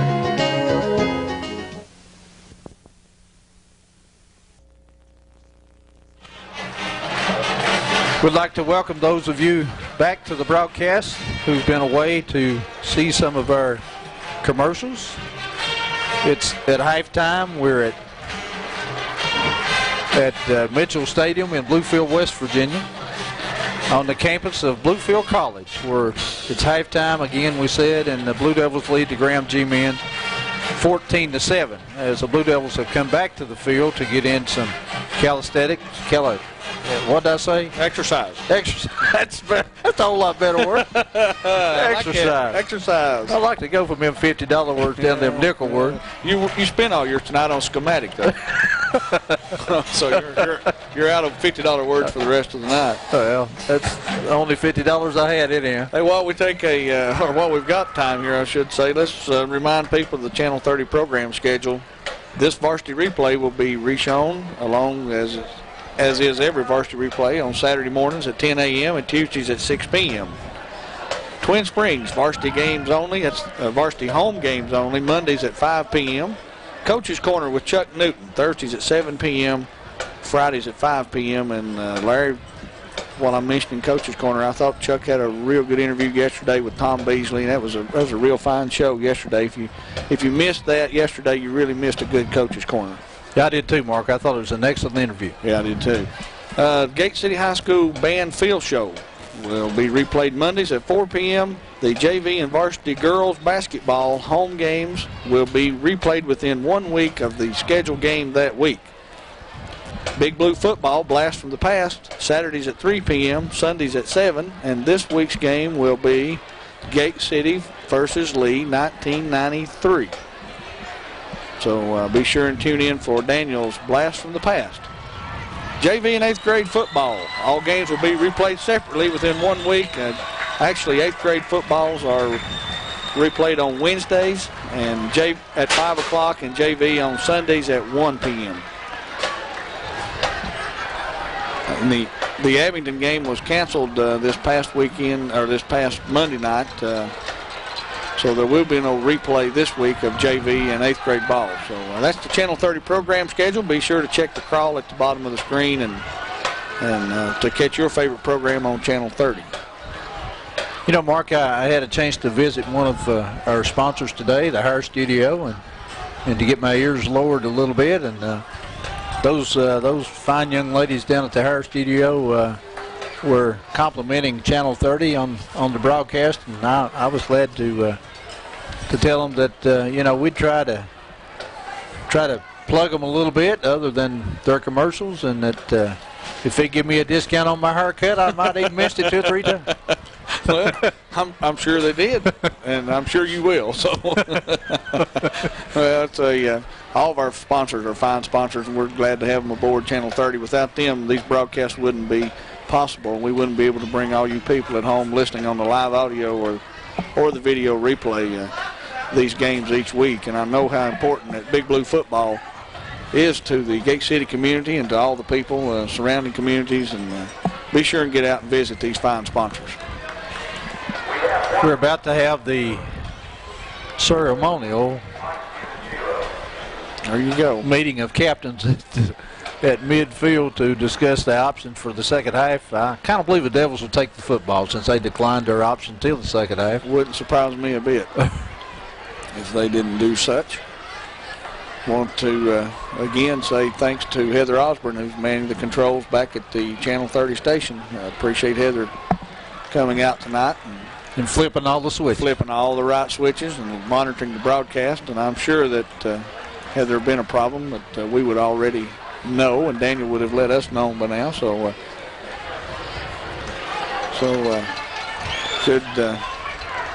good job by Heather, and we appreciate her being back to man the studio, keep us on the air. Well, the Devils will receive the football as we're ready to start quarter number 3 of tonight's game. If you just joined us, the Blue Devils lead the G-Men 14-7. And Gate City will drop back Seaver, Britt, and I believe that's Housewright on the left side to return the kickoff this time. And kicking off for the G-Men is number 51. Yes, sir. Sean Scott. I may have called him Kegley a while ago. I thought you did. I did, but see, I'm looking a long way across to try to get this stuff. And okay, forgiven. Well, thank you. If I miss it, you just get it right. Yeah, Scott kicks off from his 40. A high end over end kick gets fielded by Seaver at the 10, the 15, the 20, 25, up to about the 26-yard line. Yeah, Brandon's trying to pick his blocking out through there and pick him a seam to get into. Never could really find one, Larry. There just wasn't much on the right side that time. So the Devils start out with fair field position. Now it looks like it's great, but pretty fair. Excuse me, Mark. Looks like it's going to be spotted at the 27. As the grass is so high, you're having a hard time seeing the yard line mark. Excuses. Well, some are better than none. Full house backfield by the Blue Devils. Osborne with a long count. Hand off to Seaver, I believe, out of the right halfback spot that time. And he may not have gotten back to the line of scrimmage. Casey Farmer, number 71 for the G-Men, shutting that down real quick. Not much room on the right side of the Blue Devil line. And I don't think he lost anything, but he didn't gain anything. Blue Devils sent the other two backs in motion to their left and then kind of ran Seaver out there without a whole lot of blocking to the right. Right. Full house backfield. Second down and 10. Seaver goes in motion from his right halfback spot. Handoff is to Housewright. He's hit at the line of scrimmage. Maybe gains 2 yards on the play, or a yard. And Graham G-Men are doing a pretty good job here defensively. Well, I was watching, paying particular attention that time to the defensive end, number 4, Bradshaw, for the G-Men. Seaver come in motion, and his job is to kick that end out. Bradshaw saw Seaver coming, took a step inside and took the inside away from him. made it that much more difficult for Brandon to turn him out. So when you can't kick that end out, the hole is supposed to be right inside that defensive end. Foot fumble on the play. I think Osborne has recovered the football. Graham signals that they have recovered the football. We're waiting on the man with the striped shirt. And he signals that Graham has recovered the football. So the Blue Devils turn the football over for the first time tonight. Graham recovers on the Gate City 27-yard line. Yeah, a big break early in the second half, Larry, for the G-men. It's going to put them in an excellent field position, and this is exactly the very thing that the Blue Devils didn't need to happen to start the second half. I think Josh Wright may have been the man that recovered the football for Graham. Wishbone. Hand off to the right halfback, Tibbs again. And it seemed like Tibbs has been the workhorse tonight for the... Tibbs has been the workhorse. He stopped in there by Darren Grizzle and Jake Housewright. And I believe Calhoun, Justin Calhoun. Gain of 1 on the play. Brings up the second down and 9 with just under 10 minutes to go. Devils desperately need to keep Graham out of the end zone here. Play split out. Lawson wide left. Handoff. Fake to the fullback. Quarterback keeps it, and he's hit behind the line of scrimmage by Jake Housewright. Yeah, Housewright read the option very well, closed up. The quarterback had absolutely nowhere to go, just had to eat the ball, and that's a loss on the play, as you said. So, Mark, here we got a third down and 9. Gibson has thrown the football very accurately. I look for him to put it up right here, too. So, third down and 9 from the Blue Devil 27-yard line. Tibbs comes out of the game holding his arm. They stay in the wishbone set. Gibson straight back, throws a pass that's intended for his receiver. That's Jessup. Pass is underthrown, incomplete at about the 20-yard line of Gate City. So it's going to bring up a fourth down for the G-men. I don't really look for them to punt the ball here.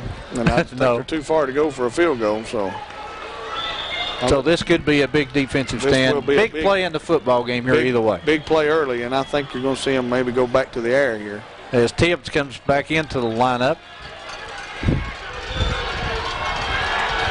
As the G-men will go for a fourth down and 9 from the Gate City 26.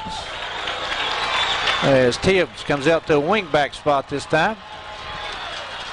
They run a reverse to the left side. He gets around the corner, but short of the first down, I think. Yeah, Darren Grizzle had a real shot at tackling him deep in his own on his own backfield, Larry.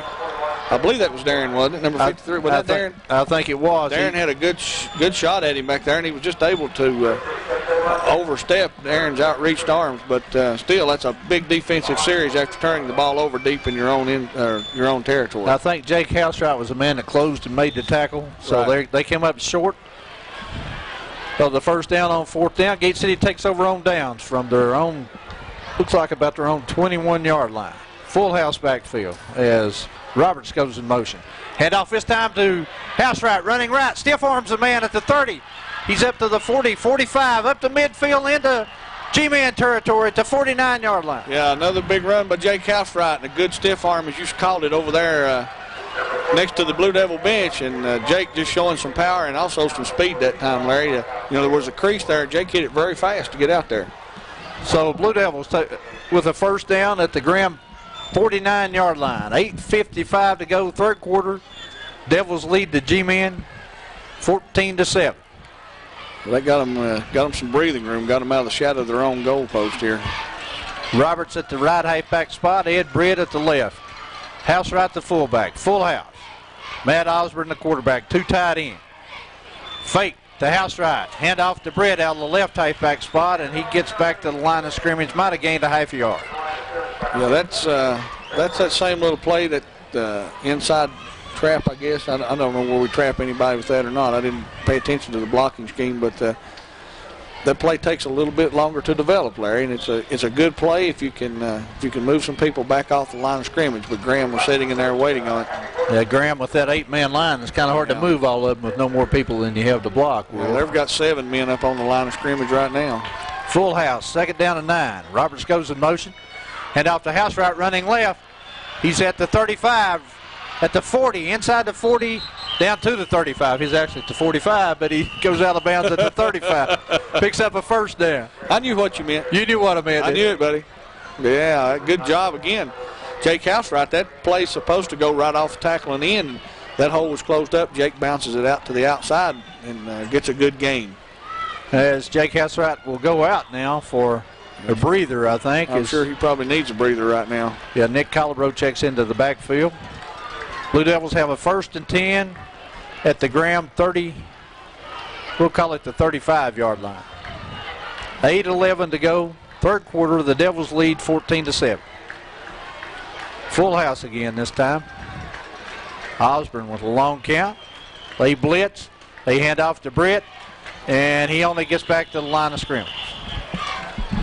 Yeah, good job. They able to stack it up inside. I noticed they backed another down lineman out, made a linebacker. Had actually 2 linebackers in the middle that time. So they only had 6 men on the line of scrimmage. That's the same play we ran about 2 plays ago, isn't it? With the fullback lead into the hole. And you know, 6 men on the line of scrimmage for Graham, that isn't very many men. If you put 6 up there, no, that's almost like a half a team for them. Yeah.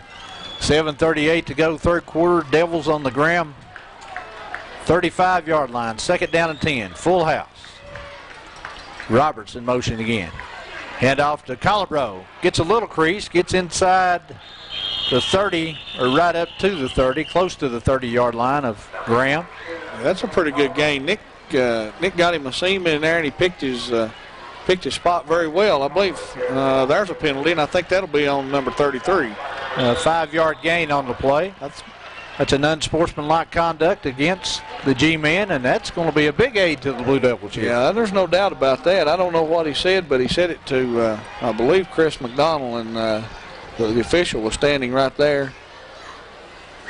That 30, I'm sure 33 is the man he pointed at. That's Rodney Wallace. Is that right? That's right. Oh, he threw an elbow. He threw an elbow into a Gate City man. So after the play. Yeah, on a dead ball, so that'll be a 15-yard penalty. I'm sure that'll please Coach Carlock. And after it's marked off, excuse me, Mark, it's going to bring a ball down to the 16-yard line. I was going to say, I certainly know it pleases me. 1st and 10 from the Graham 16. I wouldn't care if he throw another. I'd say they'll walk him right on off the sideline if he does. 2 tight ends for the Blue Devils. Full house. Brick goes in motion. Hand off. Housewright back in the game. Off a right tackle. He struggles inside the 10. Fumbles the football. And the G-men have recovered. A lot of bodies in there that time, Larry. Jake was behind a lot of blocking. He had some good blocking in front of him, was trying to get that extra yardage, and a lot of times in fighting and twisting and turning, that happens. Somebody just gets a hand in, knocks the ball out. I'm not sure as to what happened, but Jake had a good wall of blockers in front of him, and looked like he was maybe even going to get the ball down to around the 5. So Graham takes over on the turnover at their own 7-yard line. 6:50 to go, third quarter.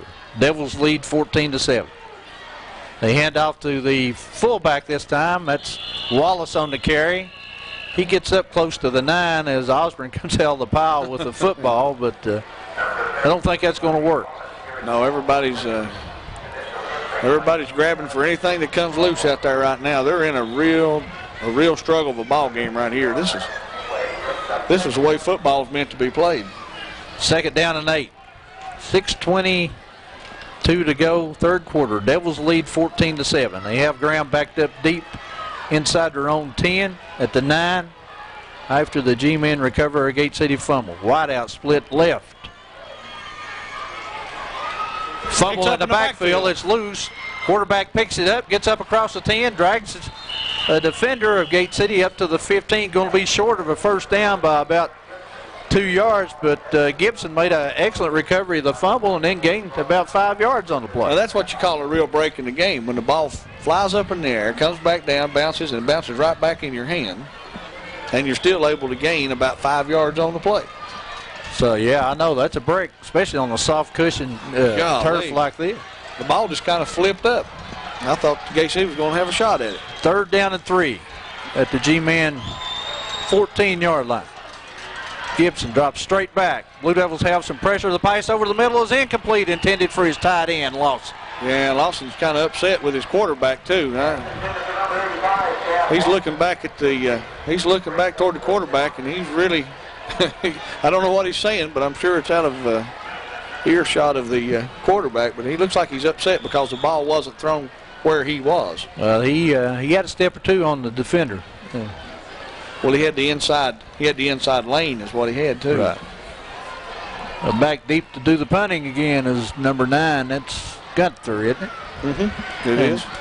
We have Housewright and Osborne standing around midfield. A high snap.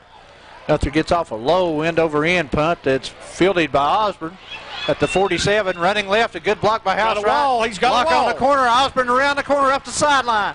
Breaks a tackle. Gets inside the 25. Hit. Tackled at about the 22-yard line of Graham. I see no flags. Good field position, Blue Devils. Boy, I tell you, he got a wall. You could see the wall setting up on the other side over there, and he got one block that he needed from Jake Housewright. Jake made a good block and was able allowed Matt to get to the outside and get behind the wall and put the Devils back in deep in G-men's territory. So Blue Devils, after the spot, will be at the 20, looks like a 22-yard line mark from where we are. 5:07 to go, third quarter. The Graham 22-yard line. Blue Devils up to the line of scrimmage with Housewright the fullback. Roberts the left halfback. Right halfback. Roberts goes in motion. Hand off to Housewright. Makes a little cut at the line of scrimmage. Fumbles the football again. And Graham takes over. My goodness. So Jake Housewright on the last 2 carries has had 2 fumbles. You know, I'm at a loss right there. I was watching that play all the way, Larry, and Jake was hit low down around the ankles. I'm not sure. I don't have a handle. Maybe the ball's getting wet, but you know, it's just as wet for the G-men. So the Devils hustle to get somebody into the defensive lineup. So on that exchange, Graham gains about, well, almost back to where they were. They're at the 18-yard line of Gate City, and we have a whistle. That's an official's timeout for equipment, I believe. We're down to 5:02. Blue Devils lead 14-7. Devils can ill afford to keep turning the ball over, especially deep in Graham territory. Right. As Gibson goes straight back, throws a pass intended this time for Mike Henry, and good defensive coverage that time by Ed Britt. Yeah, I was going to say Ed had perfect position on it. Really, Ed had a better chance at the ball than the intended receiver did. So it's some good coverage. Ed was with him step for step. Yeah, Jake's really upset with himself. I'm sure he is, and he knows how important this game is and how important it is to get that ball in the end zone on every opportunity. So he was pretty upset with himself after that fumble. Graham in the wishbone. Gibson, the quarterback, hands off to his left halfback, gets some running room around right end. He's got an open field. He's up to the 30. He's hit and tackled just about the 42-yard line of Gates of the G-men by Jeremy Housewright. Got a lot of defensive people trapped inside that time as Henry broke to the outside, and you know, linebackers got caught up in there in the blocking schemes and got trapped inside, and Jeremy Housewright did a good job just to keep Henry in front of him. So Graham with a big run gives them a first down at their own 42. Down to 4:40 to go, third quarter.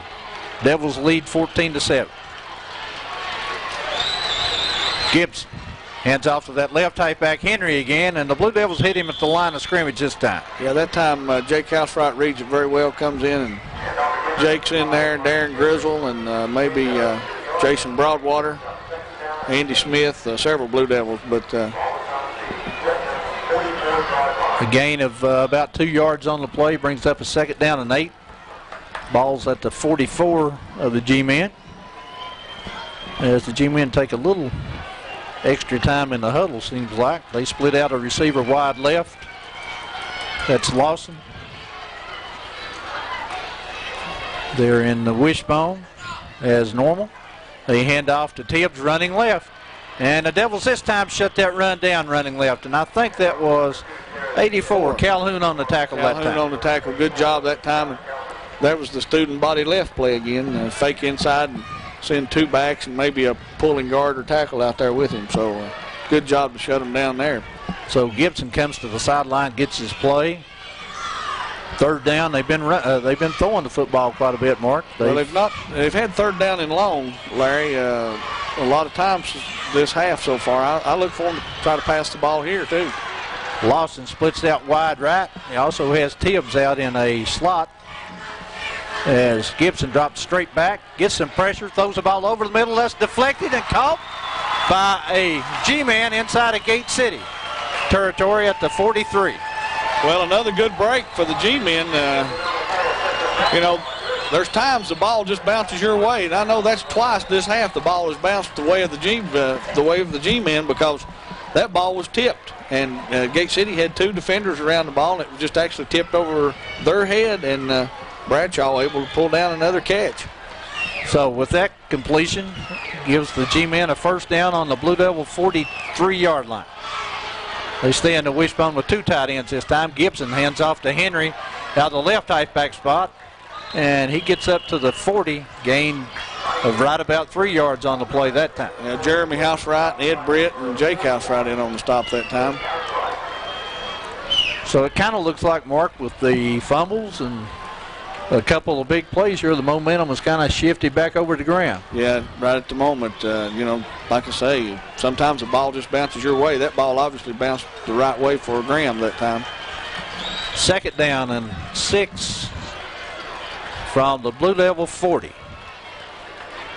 Hand off to Henry running right again from that left halfback spot. And he gains about 3 yards on the play. Jason Broadwater on the stop that time. It's going to bring up third and about 4. Yeah, it looks like third and about 4. We're down to 1:57 in the third quarter. Blue Devils lead the G-Man 14-7, but Graham is driving inside the Blue Devil 40 at the 37-yard line. Third down and 4.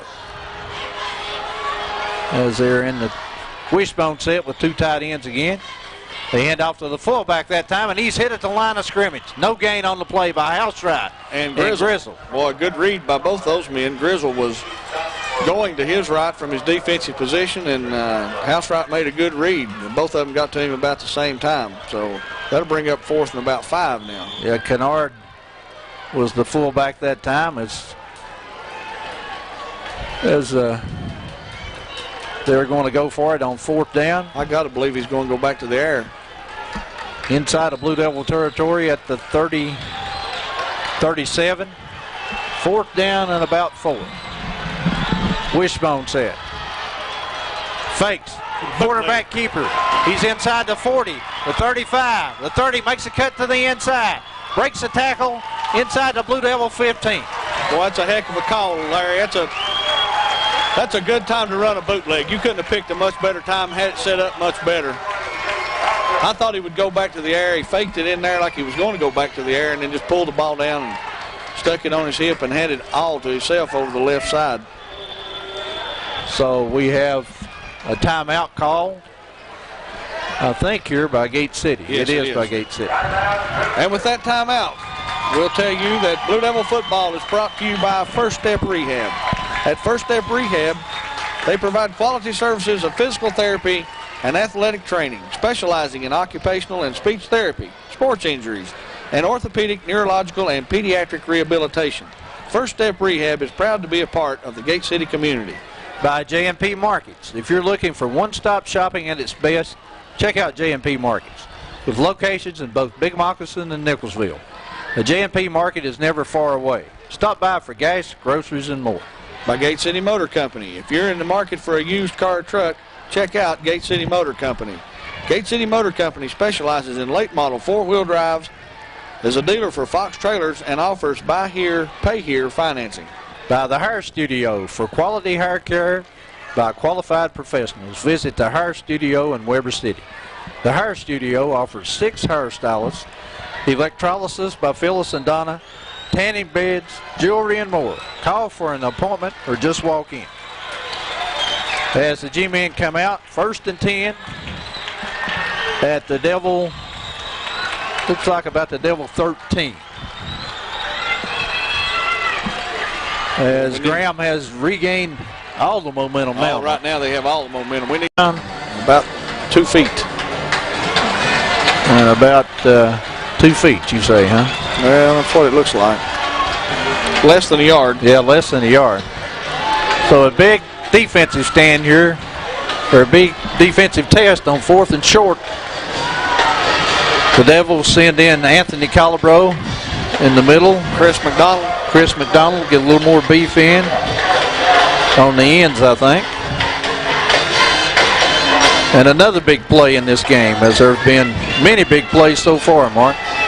Yeah, there really has, Larry. This second half has been full of big plays so far. Well, it looks like the G-men have to make the 3-yard line, as the ball spotted almost equidistance between the 3 and the 4. They're lined up in a power I. Power I this time, unbalanced line. They hand off his motion, I believe, this time by possibly Gate City. I'm not sure.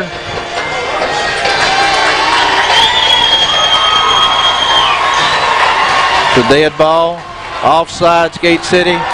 It's going to give them a first down and go.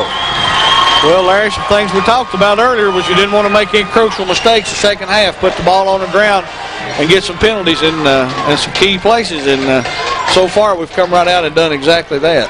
It looked like, Mark, they went on a quick count. I almost believe we had somebody lined up in the neutral zone. Yeah, I didn't really see any move. I didn't see us. I didn't see any movement there. either. I don't know. We may have very well been lined up in the neutral zone. First down and goal from the Blue Devil 2 after the penalty. I've seen us in this position before. Yes. They hand off on a dive play to the fullback, and he's hit at the line of scrimmage. I don't think there's much gain on the play that time. I don't see I could have gained anything. See where the spot is. The spot is marked back at the 2. No gain. Second down and goal from a 2. Good defense that time by the Blue Devils' interior line. You know, I got to believe though the way that this is going to, you know, if Graham can punch this in, the Devils have been able to move the ball very well in the second half, but big momentum swing. That's a lot to overcome. Gibson hands off to Tibbs. He's hit just and gets a handoff. And no gain on that play. Gate City was awful close. I thought of getting a fumble on that play. You know, I thought the same thing. I thought the ball came out. Tibbs was hit very hard, and that's probably his second hardest he's been hit tonight as Graham takes a timeout. So with 10:35 left to go in the ball game, we'll tell you that Big Blue Football is brought to you by Gate City Ford. At Gate City Ford, a factory-authorized clearance sale is nearing an end, and huge rebates are available on the remaining 1997 vehicles with special financing as low as 2.9%. There are less than 20 1997 vehicles left, so act fast to cash in on this great sale. Big Blue Football is also brought to you by Weber City Drug Center, Yardy Brothers Chevrolet GOG Beagle, Doc Whitley Nationwide Insurance, Athletics Unlimited, Photogenius Image Consultant, Valley View Animal Clinic, Big Break Exxon, Scott Jewelers, The Doghouse, Delegate Terry Kilgore, Uncommon Goods, Showtime Video, Fantastic Sports, Southern Finance, and Robinette Steel. Thanks to all you fine sponsors who help make Gate City football a big thing each week. Third down and goal from the 2-yard line. Yeah, the ball spotted right in the center of the field, Larry, and a lot of running room, places to operate around either end. Third down and goal. Gibson hands off to his left halfback running left. He dives into the end zone. On the carry that time was Jonathan Jessup. As Jessup took the handoff running from his left halfback spot and dived for the goal line. So the G-men score with 10:31 to go in the second half. In the ball game, really 10:31 to go. And now they line up for the point after, I think. And here they come with Akers to do the kicking. Akers to do the kicking.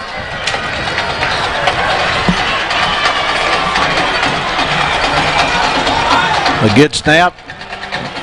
The hole looks to be up. And The kick is up and good. So the G-Men tie the Blue Devils 14-14 with 10:31 to go in the ball game. Well, Larry, it's all important here that the Devils put together a drive and eat up some clock too. It needs to be a time-consuming drive. Need to get the ball back in Jake Housewright's hands. I think you got to come right back, give the ball back to Jake again. Let him know that you still got that confidence. You know he can run the ball and he can hold on to it. And I see him working on Jake over on the far sideline. I'm not sure what they were doing. Well, I'm not either. I think Jake's run the football awful well tonight. I know he's had a couple of turnovers, but he's been the workhorse of this offense tonight and has most of the yardage. Yeah, he's definitely been the workhorse, and like I say, I think you come right back and get the ball back in Jake's hands. Yeah, Michael Taylor, number 23. 23, along with Ed Britt and Brandon Seaver to receive the kickoff. It's an end-over-end kick. It's going to be fielded by Britt inside the 10 at the 8. He's at the 20, the 25.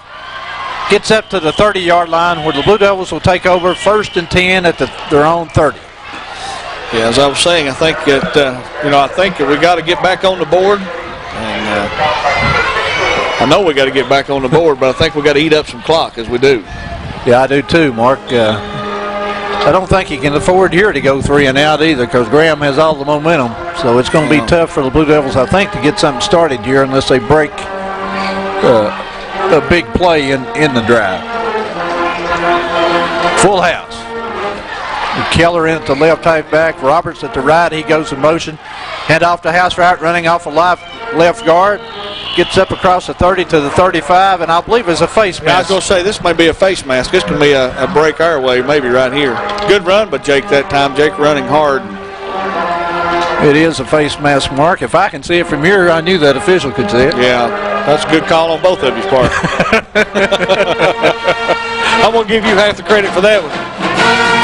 So the ball will be marked off from the Blue Devil 35, 15 yards downfield, which should put the Blue Devils right at midfield, if my math is correct. No, that's pretty good math. Looks like they're right on the 50. So Gate City on that penalty by Graham for grabbing the face mask has a 1st down and 50, 1st down and 10 at the 50. 10-13 to go. Scores tied 14-14. Roberts goes in motion. Osborne on the keeper this time behind Housewright. And he might have gained a yard down to the 49 of Graham. Yeah, instead of handing the ball off to Housewright that time, Matt Osborne tries to follow Jake Housewright into the hole with the lead block also by Aaron Roberts. And gain, as you said, of about 2 on the play. Ball's actually spotted at the 48 of Graham. It's going to be 2nd down and 8. Full house for the Blue Devils, 2 tight ends. They show blitz. Osborne hands off to Keller, and he's hitting the backfield for about a yard loss.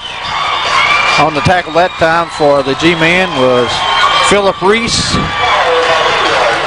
Yeah, nowhere for Jeremy Keller to go that time.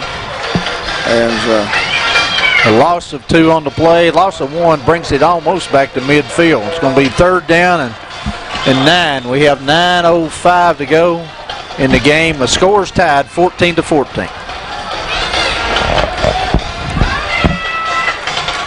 But then again, the Devils come to the line of scrimmage in a full house.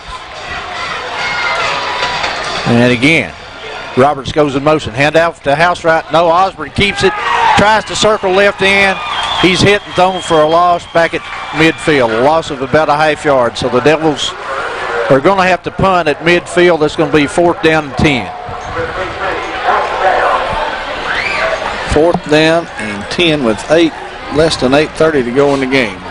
You know, the Blue Devils had a 1st and 10 at the 50, ran 3 plays and end up at the 50. Yeah. Really just inside the 50, almost the 49-yard line. They're on 49, so. Brandon Seaver's in to do the punting. Back deep is Tibbs and Jessup, I think. Requires a good snap. Blue Devils moved. Blue Devils moved, so it's going to be a 5-yard penalty, which is going to give probably the G-men pretty good field position if we were able to get the punt off. You know, Gate City, Mark, in this half, they played almost free ball in the first half. This half, they've had 2 or 3 crucial penalties and a couple of fumbles. Kind of shot herself in the foot a couple times. So after the penalty, the ball was spotted back just inside the Blue Devil 45. They changed and put back number 28. That's Green, along with Jessup back deep to receive the punt. A low snap. Receiver gets off a wobbly end-over-end punt that's fielded by Green at the 25. Fumbles it out of bounds at about the 21, his own 22-yard line. Ooh, some more of that good luck for the G-men. They fumble it and it goes out of bounds. They've not had anything but good luck tonight, really, in a way. You know, you're right. In a way, the ball has kind of bounced in their favor a few times, but 7:42 to go in the game. The score is tied, 14-14. The G-men have the ball on their own 23.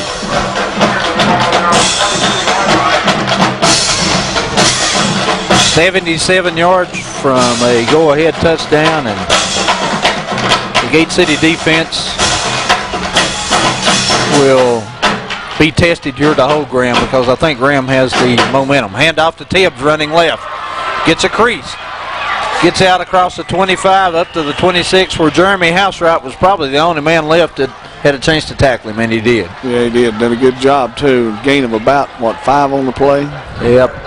Maybe, about 5, looks like.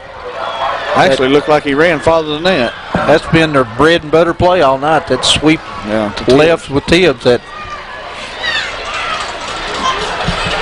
ball spotted at the 27. The G-men 27. They're unbalanced, strong side left.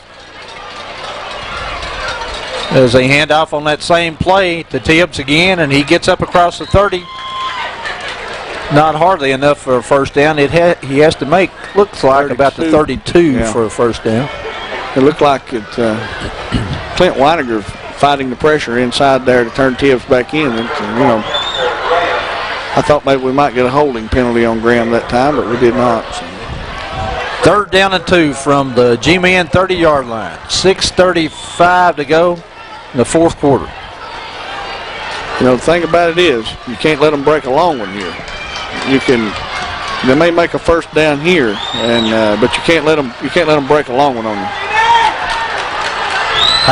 Ball on the highest mark left. Hand off to Tibbs again. He's hit behind the line of scrimmage. Stopped short of the first down. Short of the first down by about a yard short, I think. Clint Weiniger in on the tackle that time, and Andy Smith, I believe, number 55. Yeah, Andy in on that tackle. The official signals 4th down. And Coach Carlock, I think, will send in his punting team. I think they'll try to draw them off sides here again. As back deep for the Blue Devils goes Housewright and Britt. All important not to jump off sides here. And doing the punting is Gunther.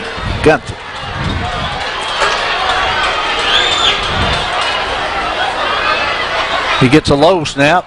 Blue Devils have no pressure. Gets a line drive. It's fielded by Housewright at his 38. Running left. Trying to get a block on the corner. Gets one on the corner, but he's not able to get outside as he's knocked out of bounds. At about the 38. Made an exceptionally good block over there, and that young man is slow to get up. Let's see who that is. Is that Jessup? Yeah, yes, that's Jessup. That's Jessup. That's a good clean block. Clint came back. Jessup. Clint had his head in front of him. Good clean block. And the official standing right there looked at it. Jessup took the full brunt of that, didn't he? Yeah, he did. That was well, it looked to be clean all the way. Evidently it was. There's no flag. So the Blue Devils take over with Jeremy Housewright, I see, into the lineup at the quarterback spot. I don't know where Matt Osborne is hurt. I don't either. Full house backfield.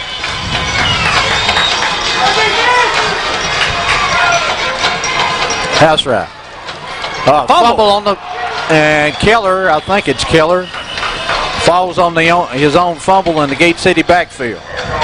A loss of about a yard. Man, I don't know what happened, but the ball seemed like it laid on the ground forever. Yeah, I know. It looked like a clean handoff, Mark. Yeah, looked like he just missed it. I see Matt Osborne across the way with his on the bench over there, Mark, with his legs stretched out. So I'm not full house. Roberts goes in motion. Hand off from Jeremy Housewright to Jake Housewright as he struggles for extra yardage. Gets back the 1 yard loss and gets up to the 40, gains 2 yards on the play. He's going to bring up a 3rd down and 9.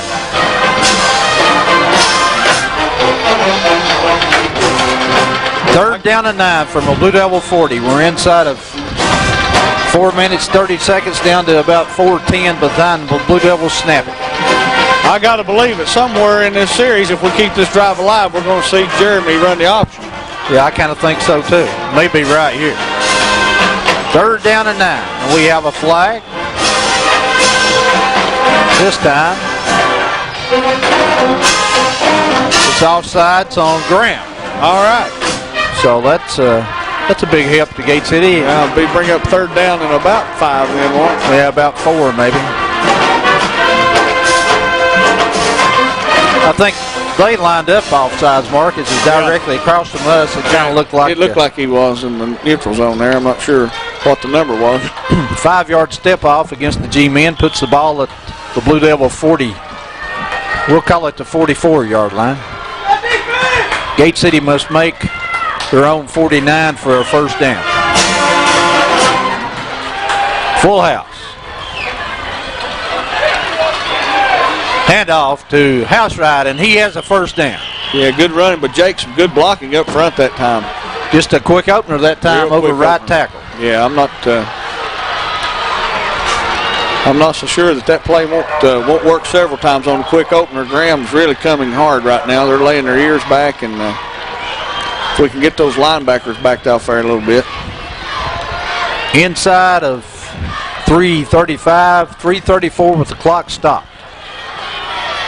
And the Blue Devils have it with the nose of the football almost touching the midfield stripe. Yeah, if the Devils can take this down, punch it in, it's not going to leave anything on the clock much. Full house again. There's a penalty. A long snap count by Jeremy Housewright, I think, drew Graham offsides again. He sure did. Unless somebody moved on our side. No, they didn't. So another 5 yard penalty. It always helps when you only have to go 1st and 5 instead of 1st and 10. After the 5 yard penalty against the G-men, puts the ball down at the G-men 46 yard line. 1st and 5, 3:15 to go in the game. The score's tied 14-14. Jeremy Housewright with a long count. Hands off to brother Jake. Sweeping around the left side. Down. He's hit, knocked out of bounds inside the 40, I think, at the 38 of Graham. Yeah, again, I think Jake wanted to run off the block of his left tackle and left end, and that hole closed up, so Jake very alertly bounces the ball outside, and I believe there's a Graham player on the ground. Yeah, I think there's a Graham player injured on the play. Yeah, on the Blue Devil sideline, but good running by Jake that time, seeing the opening outside and able to bounce it out there. And the player was Green. He's back up on his feet. Seems to be okay. He'll have to go out of the game. Have to go out for one play, I would think. Unless they take a timeout. I think they can take a timeout and keep him in. He's going to come out. I don't think he has a choice. He doesn't have a choice unless they take a timeout, like you said. Clock stops with 3:01. Blue Devils do pick up a 1st down. The ball is spotted at the Graham 38. I'm sorry. Graham 38, wanting to get it closer. Yeah, if Coach Carlock don't get off the field, there's going to be another timeout for injury to a coach. Full house with Seaver, Housewright, and Britt in the backfield. 2 tight ends. Jeremy Housewright. Hands off to Jake. Oh, he's goodness. hit. Oh, he's hit with a mean lick on the corner. Who was it? Number That was 4, number Bradshaw. 4. That may be the hardest I've seen Jake Housewright hit all year from a running back standpoint. That was almost like a... I think he's passed out a few of those, but I don't know if he's ever been a recipient of one yet until then. That was a tough play to hang on to the football on that one. You're not kidding. A loss of 1 on the play. Spots the ball back at the 39 of the Blue Devils. 2:30 to go in the game. There's Graham. Creeps that safety up. Those corners up a little bit. Hand off on a quick opener this time to Britt, I think, as he gets maybe 2 yards on the play. Going to bring up a 3rd down and at about 8 from the G-men. 37. Clock inside of 2 minutes. Option right. I gotta believe we're setting up option play this from the wide side of the field. We've run the last 4 or 5 plays to the left. You could be right. That's as Jeremy Housewright goes to the sideline to get the play call. Hustles back in. Full house. The corners drop back. Jeremy with a long count. Gate City moves. Gate City moves on offense to draw a 5-yard penalty. So instead of 3rd down and 9, 3rd down and 8, it's going to be 3rd down and 13. All right, I got to change my play now. Too much yardage to run the option here. Well, no, not really. We haven't run it but once or twice. We've not run it but once or twice. We're not running it all with Jeremy in there, but we've been moving the ball to the left, so I don't know. They may be looking for him to come back to the wide side of the field here. So what do you do? Screen back to the left. Yeah, maybe. 3 wideouts. Pro set. Jeremy Housewright drops straight back. Has the screen. Has it complete to brother Jake. He's hit behind the line of scrimmage and thrown for a loss. On the tackle that time by the Graham G-man. I believe they smelled that all the way. Yeah, I think so too. Casey Foreman. Mark, this thing has the looks of possibly going to overtime. Well, 4th down and 13 and it's a minute and 3 seconds left to go in the ball game, and Graham takes a timeout here too. I got a feeling Graham's going to come with an all-out block this time on the punt if the Blue Devils punt. And I got to think you're going to punt here. Tough to have to punt the ball away right here. You're still in Graham territory, but that's yeah. You got to defend the field. If you don't make the first, yeah, you got to defend the field. I'm kind of in agreement with you. I don't know. It's going to be a tough call. Yeah, it is a tough call, but I think you just about have to. But it also gives you a chance to block the punt. If you hit a bad snap, you got that to always worry about in the back of your mind. And if you hit even if you hit a long punt here, if Brandon punts and hits a long punt, they're going to have to go 80 yards if it goes into the end zone. But you can't hardly afford to give it to them here at it's midfield. Yeah, at midfield. And the Blue Devils are going to drop back in punt formation. We could punt it down there and they fumble the ball.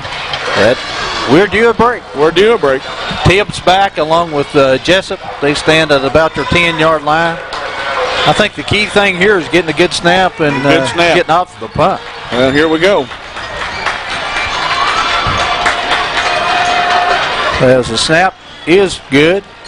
Seaver hits a high end-over-end punt that's going to hit at the 20, bounce inside the 20 and be down by the Blue Devils at about the 17-yard line of Graham. Wasn't the prettiest punt in the world, but the results was good. Yes.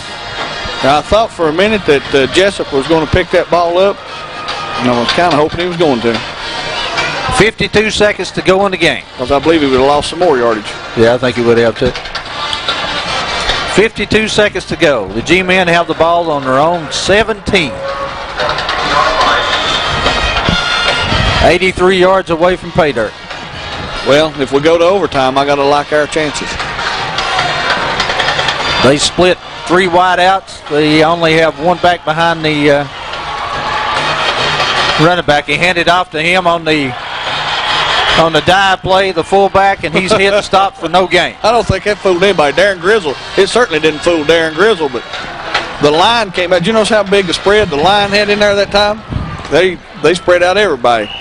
That was Kennard on the on the carry that time. Yeah, defensively, Coach Housewright's going to take a timeout. So the Blue Devils called timeout. 34 seconds left to go in the ball game. You think Graham will drop back deep here and throw it? Deep in their own territory? I don't know, when he put 3 wideouts over to the right, I thought, well, he's going to go for the win right here. But that's, that's taking a big chance with coverage. Well, I think that's the way it has been. That's not. That was one of the things they were guarding against yesterday. With those wideouts like that, they usually ran the dive off to the fullback. Right. Well, that's a good play if it works, because you've got them spread all over the field, and if that dive play works and he gets by the first line of defense, and you have to run him down from behind. Yeah. And if you've got everybody spread out, that's a long run. But it didn't fool Darren Grizzle.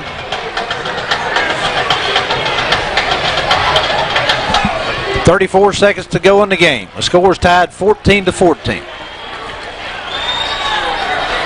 The G-men have the ball. Second down and 11 from almost their 15-yard line. I'll tell you, the play that worries me more than any is Tibbs on that sweep left. Not going to worry now. Tibbs is on as a wideout. Yeah, they run the same formation again with 3 wideouts. Gibson drops back, gets some pressure, throws a long pass downfield. That's intercepted by Jeremy Housewright. He's at midfield, the 45, the 40. Hit and tackle with 24 seconds to go at the 35-yard line of Graham. I'm not sure whether Gibson just hauled off and threw the ball long. I don't think he had any idea. There wasn't a receiver anywhere in the area. Jeremy Housewright was the only man that really had a shot at that ball. And I can't believe that I don't know if the receiver just didn't get there where he's supposed to be. Didn't get there. Blue Devils having a hard time getting a play into the game. Do we have another timeout? I think we do, but you got to save it here in case you get close enough. For a field goal? For a field goal. You're going to have to hurry, going to quick snap count here. It's taking a lot of time here. The Blue Devils pushing maybe the 25-second clock. Winfield's watch is stopped again. Let's go. 1st and 10. Jeremy Housewright with a long count. Drops straight back. Has the screen set up, but the pass is deflected, incomplete. Had a good screen set over there, too. Who was the intended receiver? I'm not sure. I don't see anybody there but guards and tackle. I think he intended. Adam McClellan may have been an intended receiver. Yeah, but I think he was taken out of the play. I think Graham took him out of the play. Well, we had a lot of blockers over there. Incomplete pass, 19 seconds to go. 19 seconds, clock stopped, 2nd down and 10. The ball at the 36-yard line of Graham. Blue Devils with maybe 2 pass plays left in the game. Pro set. Housewright drops straight back. Throws a long pass down the field. That's intended for Saru Safaris. He almost made a circus catch. Well, I tell you, he did, Larry. It looked like he got held up a little bit. The defender had the inside line, and Saru actually did a pretty good job to get back around him to even have a shot at catching the ball, but pass just a little bit underthrown. Just a little, but 13 seconds to go. 3rd down and 10. Saru almost, like you said, made a circus catch. I don't know what circus, but it looked like a circus catch. I'll tell you what, I about wore this ink pen out over here. Thumping it against the table? Yes. Blue Devils split out wide left, Britt, wide right, Seaver, and Housewright in the slot. Nobody behind Jeremy Housewright. Drops straight back, gets some pressure, gets some more pressure, grab. Slung down, the ball's loose on the ground. They're going to say he's down. Yeah. As the clock is run out. It's the end of regulation. We'll go to overtime. After a 3-minute delay, I think. I think they do have a 3-minute. 3-minute, they'll have a coin toss. Is that right? And then both teams will have the opportunity. Yeah, you'll have a coin toss. Whoever wins the toss has their choice, just like you do at the start of the game. And I think, Mark, they'll run them all, whichever end they decide to go on. Right. They'll run both teams on that same end. Right, correct. The ball, I think, is spotted at the 10 in high school. Is that right? I'm pretty sure that's right. The 20 in college, the 10 in high school. Well, it's been a heck of a football game. yeah, it's kind of like we thought. It's going to be a defensive game. It's turned out to be that in the second half, but also, two big fumbles and a couple of penalties here and there have really come into play to haunt the Blue Devils the second half. Yeah, the Blue Devils really, to be honest, had a chance with the field position they had to maybe put Graham away. They had a chance to score 2 more touchdowns and turned it over, but right now the score is the same as 0-0. You've got to defend 10 yards. Well, we talked about it, and if the ball has bounced favorably in one direction or the other, it's definitely been in favor of the G-men. It seemed like when they fumble the ball, it goes out of bounds. When they drop the ball, it comes back in their arms. And I know another big play for a first down that was a tip pass, right down here. The Devils had them shut down deep and actually deflected the ball, and it goes into Bradshaw's arms. And so the ball has bounced in favor of the G-men all night, but I got a lot of faith in this Blue Devil defense right here. Well, I think if you're Gate City and you win the toss, you've got to defer and see what they do. Give them the change first, so you know what you have to do offensively to score. I do. I like that scenario.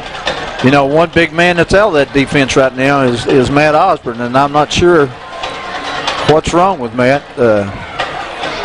He hasn't played very much in the fourth quarter. I don't remember him getting injured. I didn't see the injury, but it's something that maybe taking himself out of the game for it. Maybe shoulder. I don't know. But as the officials are at midfield, Blue Devils seem to be waiting, ready to go. Can you remember a Gate City team going into overtime in regulation? Did we have an overtime game in regulation? No, I don't remember it, but I'm sure we have. I don't. Seemed like we did at Gate City at Legion Field. Daniel says we had one at Legion Field. Powell Valley, maybe? Was it? I seem like I remember one, but I can't remember who it was against. North, maybe. Sullivan North. Sullivan North. That is it.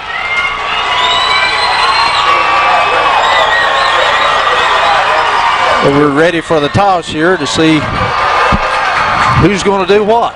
Well, all the Gate City fans are on their feet, and I believe they've multiplied since I looked over there last. It looks like there's more now than there was when the game started. Mark, I tell you, it doesn't make any difference who loses this football game. It's going to be a tough loss. Yeah. It's been a heck of a... It's been a hard-fought game.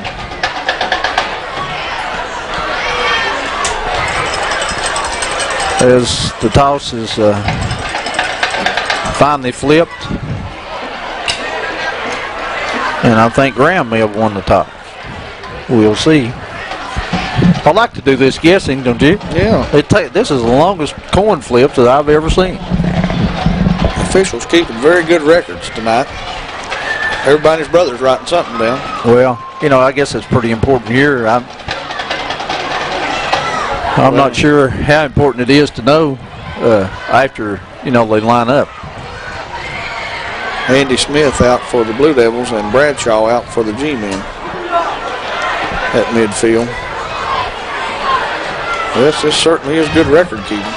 Graham has won the toss. They're going to take the football. Well, that's as good as Gate City winning the toss and going on defense. I kind of like this scenario. I kind of want to be on defense first here. Well, I do too. I think I'm just crazy, I guess. Well, it seems to me like I remember somewhere, I'm not really sure where it was, that even back under Coach Fry, we had an overtime game. And I believe back then that would have had to been in the playoffs. But I may be wrong. You know how my memory is. I think you may have been right before. I think it may have been Gate City and Sullivan North.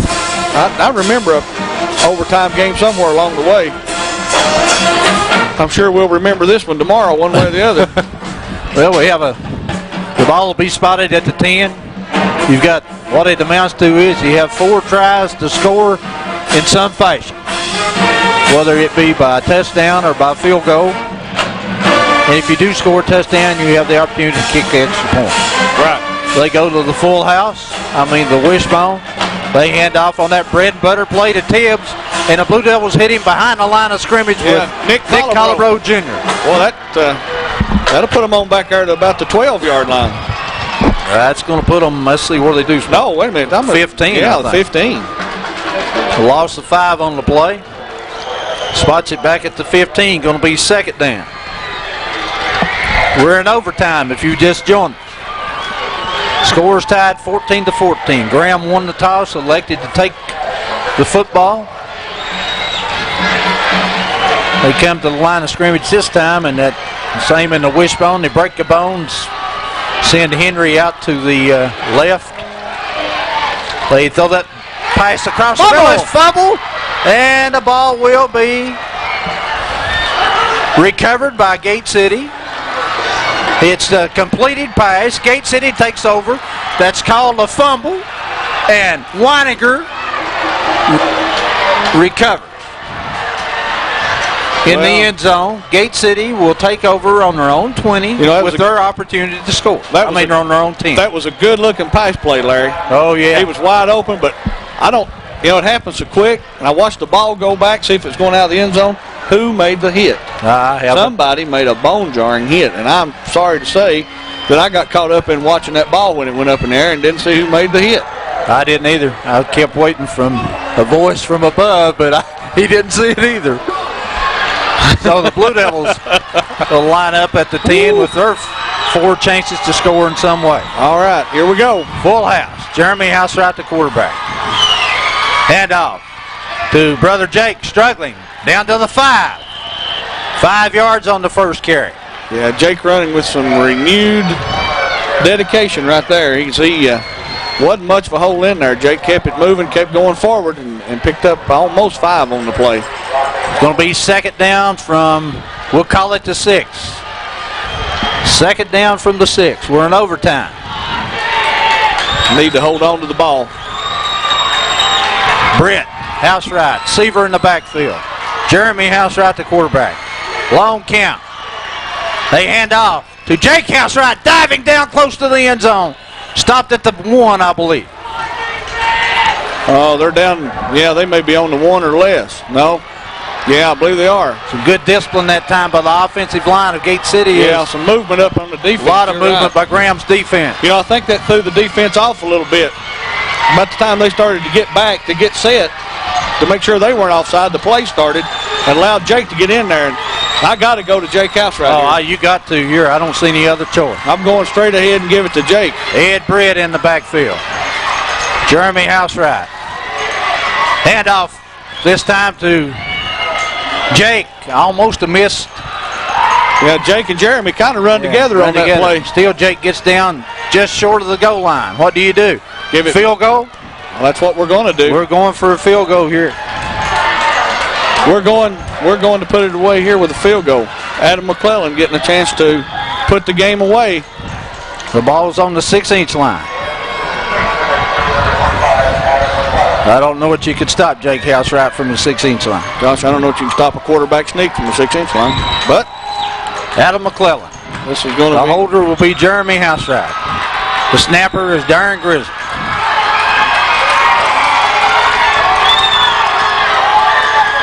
Long count. A snap. McClellan running right. Throws the pass into the end zone. No, there's a penalty flag. Incomplete. A flag on the play. Downfield, I got to believe. Gate City has ineligible people downfield. So the Blue Devils, again, have shot themselves in the foot. That's going to bring renewed life now back to the G-men. I don't know what the penalty is. I got to believe it's got to be an ineligible receiver. Well, I think so, too. But even I couldn't see who it was, but Adam wisely picked the ball up and tried to make something happen. Even that play will not, that's not barked off here. You still start back at the 10, I think, because the ball just goes over on downs here. Well, But that's still I thought that ended your first overtime play. And you go back and you reflip. Well, you do. You're absolutely right. I'm sorry. You get 3 minutes again. So at the end of one overtime play, now the Blue Devils, who had the ball down on the 6-inch line with an opportunity again to put the game away. We have a 3-minute. We'll take a break right here to let those video people see some commercials. We'll be right back. Hi, I'm Dale Jarrett. As driver of the number 88 Ford Quality Care, Ford Credit, NASCAR Winston Cup Thunderbird, no one knows better than me that speeding can kill. That's why I speed only on NASCAR-approved tracks in a specially designed car with extensive body restraints. Speeding kills hundreds of Virginians every year. Drive smart, Virginia. Obey the speed limits, and remember to buckle up. Tell your family and friends to do the same. Tell them you heard it from me, Dale Jarrett. Speeding kills. The great outdoors. Wide open spaces. Free-flowing rivers. Teeming with wildlife. And you can be there. Every week, America's Outdoor Journal takes you to some of America's most beautiful places, bringing you sights like you've never seen. Now showing on Channel 30 Saturdays at 8 p.m.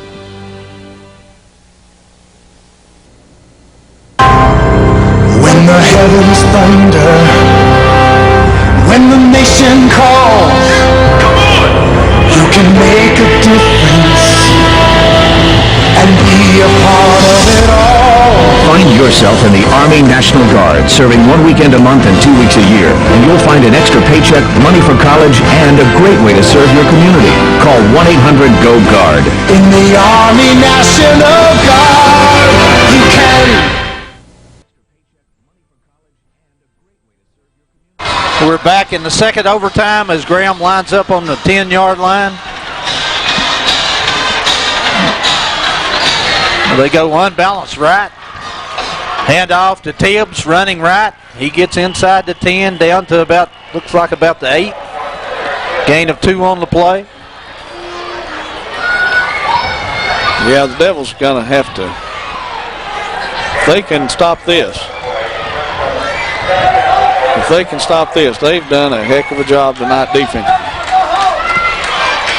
Second down from the 8-yard line. Second overtime. Score tied 14-14. Power out this time. Hand off to Tibbs, running right. Upended.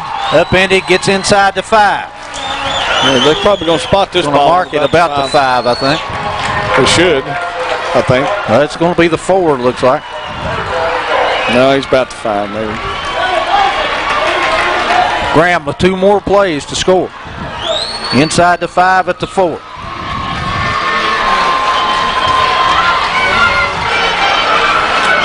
Tibbs has been the workhorse in this. They got a tackle in the backfield here, I believe, more. Power I formation. They hand off to. There's the bootleg. There's the bootleg with the quarterback running left. The same play that worked early. Goes into the end zone and scores. I kind of thought in the back of my mind you'd see that play somewhere else, didn't you? Yeah, it's a good call, Larry. It's a good play to run. You know, he set it up very well, too. Run right Tibbs, twice. Tibbs right twice. Tibbs right twice. Can you say that? And fake it to Tibbs, pull it down, and bootleg, and he's wide open into the end zone. So Akers will attempt the point after here. This could be a very big point after. Akers has been perfect for the night. As there's a snap, a good snap. The Blue Devils block it. The Blue Devils block it. Yeah. So Gate City still has a chance. Yeah, good job by Calhoun. I got excited there. Forgot who blocked it. Josh Calhoun comes straight up the middle, blocks that thing. That could be very big.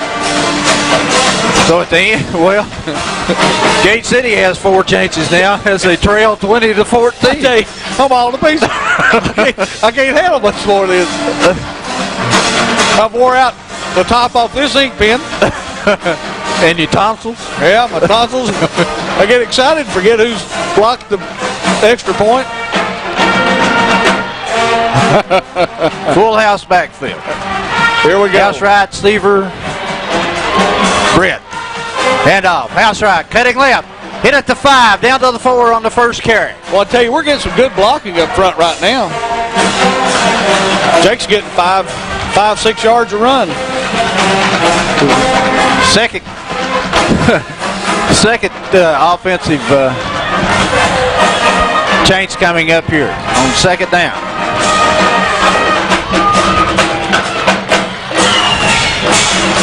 Ball's inside the 5. Graham leads 20-14 in the second overtime.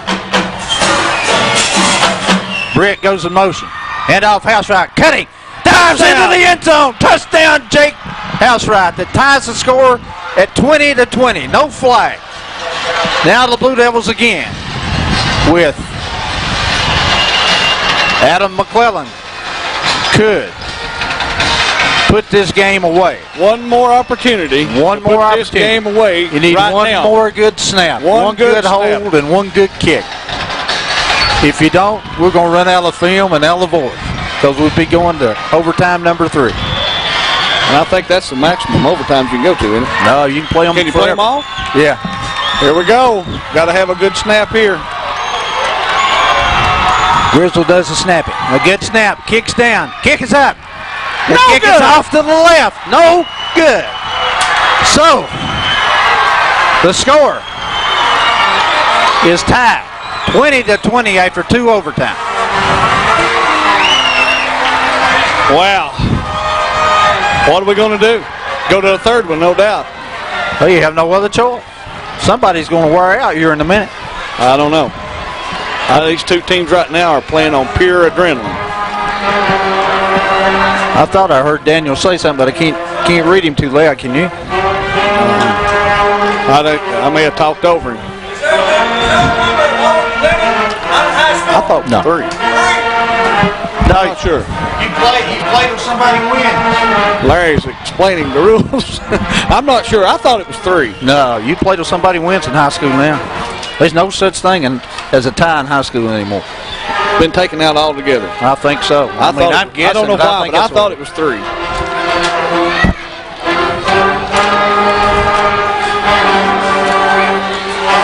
Okay. When and if we get through this game tonight, it'll be a very abbreviated post-game show. Very abbreviated. I'm looking through the program here to see. I don't think it has. I'll tell you where it does have it. It has it over here in mine.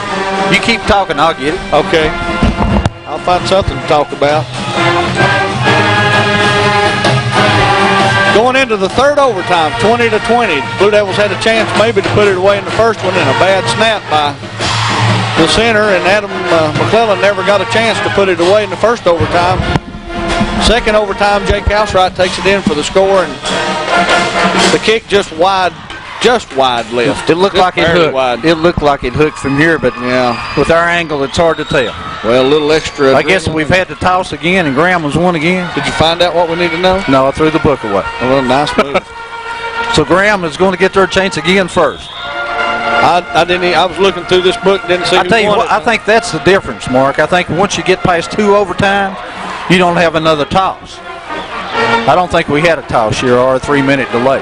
We're not having the 3-minute delays, that I'm sure of. They go to a different set with a wingback going in motion this time. Pitch left to Tibbs. Gets some pressure. Jake Housewright hits him at the 10. Knocks him out of bounds. Maybe at about the 9. A gain of only 1. Well, I think the important thing here is keep from scoring, but I think if we can keep them out of the end zone, we can come back and score. We've shown that we can score on. The key here is keeping them out, though. They've run a couple of plays down here really look good. I'll be waiting on that that bootleg again. Gibson. They moved. Looked like here's the fumble was picked up by a tackle. Was that a fumble? Yeah. No penalty on the play. Looked like a lot of movement that time, and nobody threw a flag either way. I'm not sure. That play looked funny from get-go. I'm like you. I thought there was some movement. I think the quarterback is hurt. I thought there was some movement, and then I thought that Gibson didn't get the play. Somebody didn't have the play right because it looked like he was lost for a second. Yeah, I think we're going to go that look-in pass over the middle again. And I don't know where Gate City took the receiver away at the line of scrimmage or what, but he's obviously hurt. Quarterback Gibson got hit hard, and the ball popped loose, and one of the tackles. Yeah, number 66, I believe, is the man that ended up with the ball. Ronnie Alley, and he actually ended up with the ball. So this will be the third play from scrimmage, and the ball is going to be spotted at the 9, I believe, or the 10. It'll be spotted right around the 9. I'm not sure what's going on as the official. They'll bring up a 3rd and 9, I believe. 3rd and goal from the 9. The official goes to the far sideline to explain to Coach Collarbro what the situation is here. As Gibson has to come out of the game, because I think he looks to have an injury in the ankle or knee. One Mark. I believe it. I a little bit believe it's his ankle, but there again, that's speculation. We shouldn't be doing that. The ball is going to be at the 9. It'll be the third play that Graham has from scrimmage, and I think Graham's going to ask for a timeout here. Is they going to put in number 17? Mark, who's that at quarterback? Number 17, sir, is right here, Marcus Jones.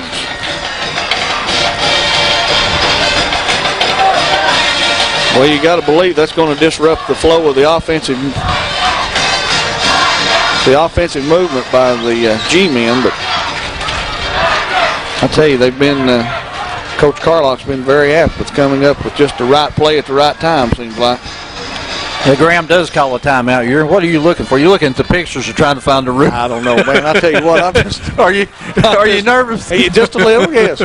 I told you I had butterflies before this game started. I think I've got them worse now. Well, I'll tell you, this has been one heck of a high school football game. Man. Gate City has squandered a few opportunities here. Since we've gone to overtime, Graham has squandered one. And squandered. Is that in the dictionary? I'm sure it is somewhere. If it ain't, we'll put it in there. I still look across on the sidelines and don't see Matt Osborne. No, I don't either. Yeah, I see him in crutches over there. I think. Is that him on the trainer's table? That's him with the blue warm-up on over there. Okay. Yeah, I see. No. That's 58. That's Crystal Force. Marcus Jones. No, it's a different one. Okay. Fumble football. The Blue Devils may have recovered. If they've recovered, it'll be their chance to go. Now, if the Blue Devils punch it in, there will be no need for an extra point. Or anything. If we get the ball in the end zone here, we can come away with a victory. If not, we'll find out whether I'm right about 3 overtimes or you're right that there is no such thing as a limit of overtime. Well, I don't think there's anything. There's no limit. There is no limit. Daniel has confirmed that by asking some of the coaches that are upstairs. Yeah, I'm pretty sure they made that rule change not too long ago. Was it not 3 previous to this? Maybe at one time. Full house for the Blue Devils. Graham, I think I'm wrong. Little indecision. Hand off to Housewright, running right. He pulls tacklers with him down to about the 7. That's the same play we run just about every time, Mark. Yeah, kind of believe Graham's ready for it now. Well, I'm not sure that we're not. Maybe we're setting up something to come back to the left with. Can you see through that post? Yeah, we got to stand up though. There's not a bathroom around here anywhere. Second play from scrimmage. The ball's at the 9. This has been a long game. Full house for the Devil. Jeremy Housewright. Long count. Handoff. Jake Housewright running left. Tries to get to the corner. Runs over a man to 5. Touchdown to the end zone. Touchdown, Gate City. Gate City defeats Graham in 3 overtimes. 26-20. Man, how fitting. Jake Housewright. How fitting it. Jake Housewright actually had one man to beat, lowered his head, and drove him back 3 yards to get into the end zone. Jake Housewright. Wow. What a game. What a game. Jake's been up. He's had the ups of this game and the downs of this